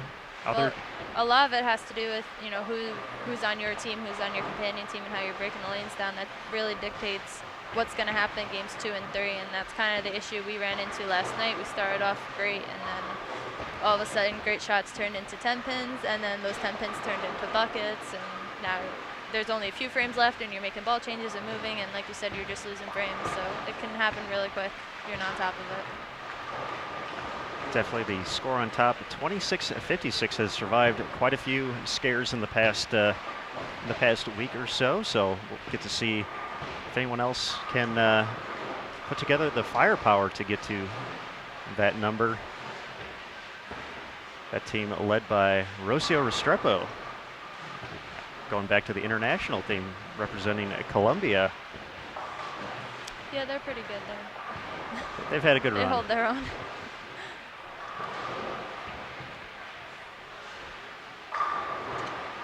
Now, Danielle, going back to the Queens, you had to make quite a run through the elimination bracket to make your way onto the TV show. Definitely a tough loss against Diana with those back-to-back 7-10s. Knowing that you pretty much had to go win 7 or 8 matches after that, just what's that do to the mindset once you get knocked to the elimination bracket, and just how do you just take it match by match? That was honestly the hardest thing that I've had to do in a really long time, possibly ever, because once I lost that match against Diana, again, I was like it just didn't go my way. Like, why would that happen? Now I'm in the losers bracket. It's too early to make it. All the negative thoughts in the world were like right in my head, and it took everything to really push them out and just say, just win this next match. Like, don't even look ahead. Don't worry about what happens after that or having to win 7 more. Just win the next one. And I had to remind myself constantly, frame by frame, but game by game, just this next 2 frames, that's it. And it was actually pretty cool to see myself able to do that, because that's something I've struggled with a lot in the past, is really looking ahead and getting too caught up in the situation. So it was a big milestone for me to accomplish that. It was definitely very fun and very impressive to watch, and to see you just continue to move on round to round. Of course, the always exciting 4-player shootout as well, and no problems there. You coasted on that one onto the 3 seed. So Yeah, that was a little bit different. I don't think I've ever done an exact format like that particular round where it's 4 players and the top 3 make it, but I just tried to treat it just like the other matches and kind of look at the person across from me and say, as long as I stay ahead of them, I'm good, and just bowl my game, not focus on the situation. all right, we're hitting the home stretch here of the final game of singles. Brooke Bower still going to put up a very nice number here. That 9-pin in the 5th frame, her only miss up to this point. She needed 290 to match you, so that's going to be a little bit short, but definitely Still gonna be up there. definitely going to be in the top 5. So definitely a nice repeat performance. Always some added pressure. Of course, she got a little bit of a break. We had our team, or 3 out of the 4 of our team champions on yesterday, so they got the trophy presentation. Got to see their name up in lights with the trophy next to it, and then all of a sudden it's showtime just like that. So Brooke had the opportunity to get a few games underneath her belt, get some of the excitement out of the way. Yeah. But yeah, it's definitely settled in here. She's actually had a pretty good look all day, and just pins have started falling her way here in singles. Shauna Shannon also looking to put up a nice number here. Can still get to 267.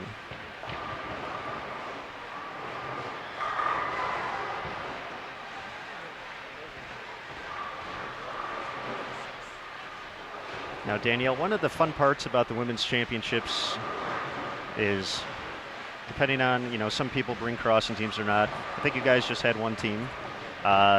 Is getting to cross with just a fun group of ladies bowling the tournament, and that's definitely one of the unique aspects for a lot of the teams out here. If they're coming with multiple teams, they'll actually request not to bowl together in order to meet new people, get to have a new, essentially meet new friends on the lanes, share a good time with new folks from all over the country.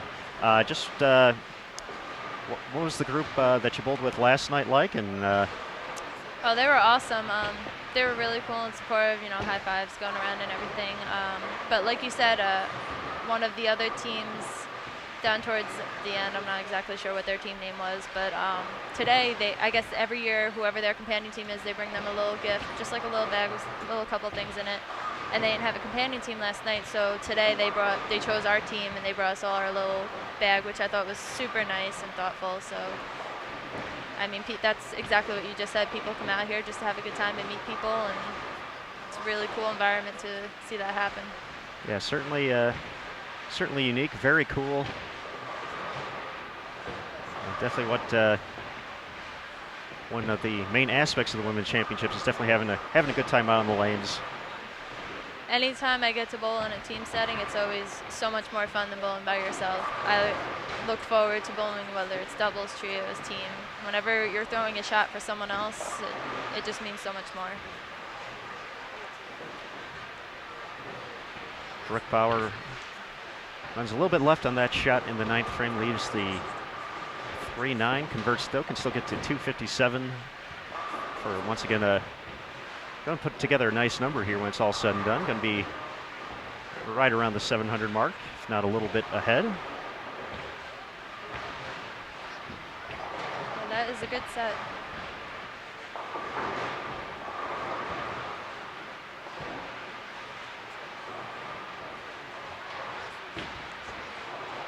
So Danielle, I don't want to have you give away too many trade secrets here, but when you get into a position knowing that, I need a double in the 10th here, I need this shot, what's the process like? Is there any extra, take an extra second or two, extra deep breath? Do you change anything for those big time moments, or is it still stick to the process? Yeah, you kind of want to just go back to basics and make it as simple as possible, and just, I try to pick my main physical cues and just focus on them rather than the shot or the result. And, usually that's when those good shots come. It's when you're thinking, that's when the bad ones come. So it's kind of just turning your brain off and picking 1-2 cues and going.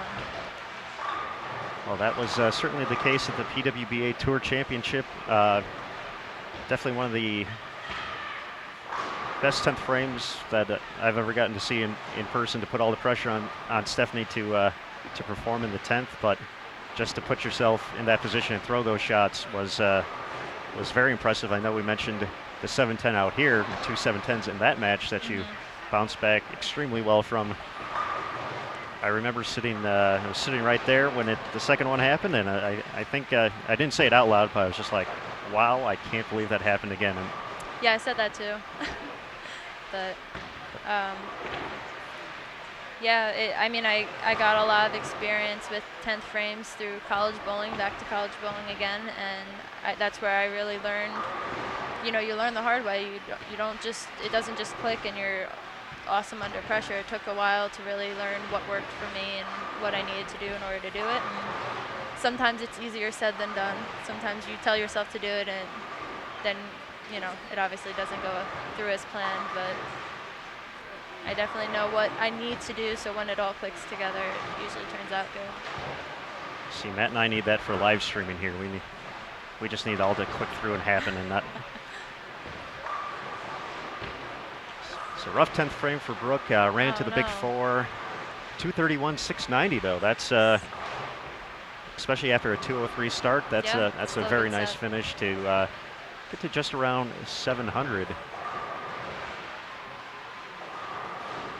Shauna Shannon still with the opportunity to get to 267, so she's going to be pretty close to you, but is going to drop into the top 5 with 3 more strikes.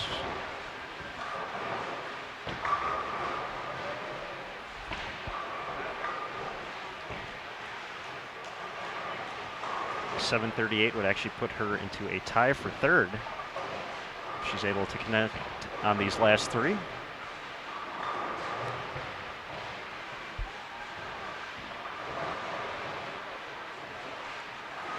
We'll get to see her after one more shot from Chevy Panzanella.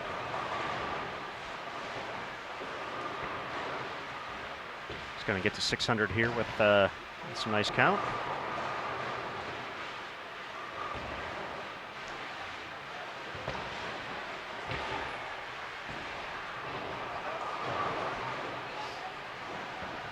So as we wrap up here, Danielle, we were talking about kind of the uniqueness of the tour coming back after being gone for so long, and talking about some of the players coming back, the Carolyn Dorn-Ballards, the Anne-Marie Dugans, who were there when the tour closed its doors, and coming back, and they're working on their game to be more like you. However, when you were growing up and kind of taking in the sport, who did you look up to that now you get to compete against on a weekly basis? So that's actually a really hard question for me to answer because I really didn't grow up bowling. I kind of did leagues literally just for fun. Like I'd go with my friends and throw it between my legs type deal. I didn't start taking it seriously. I didn't bowl a tournament until like my later years in high school, and that's when I think the first female I actually saw bowl on TV was Kelly, and she won. And at that point I was old enough that it wasn't like I was looking at them as idols. Of course they are, but I was looking at them saying, okay, if I want to get there, how do I get there? How do I do what they're doing and follow in their footsteps? So I think Liz and Kelly have been just such great role models in showing me exactly what I need to do, and then me just going through and following through with it. Now, since I've been in the bowling world now, I've gotten to meet all the other females that have had such great careers years ago, which unfortunately I missed, but I mean, I go back and watch and they were amazing, so it's cool to see them still out here. And still giving you girls a hard time too. Absolutely. We had Carolyn Dorn-Ballard, Tish Johnson, Anne-Marie Dugan all make the cut at the Queens, and yeah, they're amazing. So all right, 10th frame, not too kind to our 2 bowlers who had the biggest total through 2 games. Shauna opened for 704, split for Brooke in her title defense. Still a nice number, 690.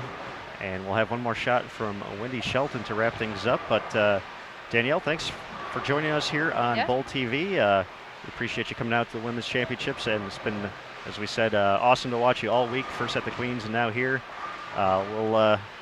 We'll get the story out to the world about your performance in singles as soon as we finish up here. So just thanks for taking a few moments and chatting with our friends on Bowl TV. Thanks for having me.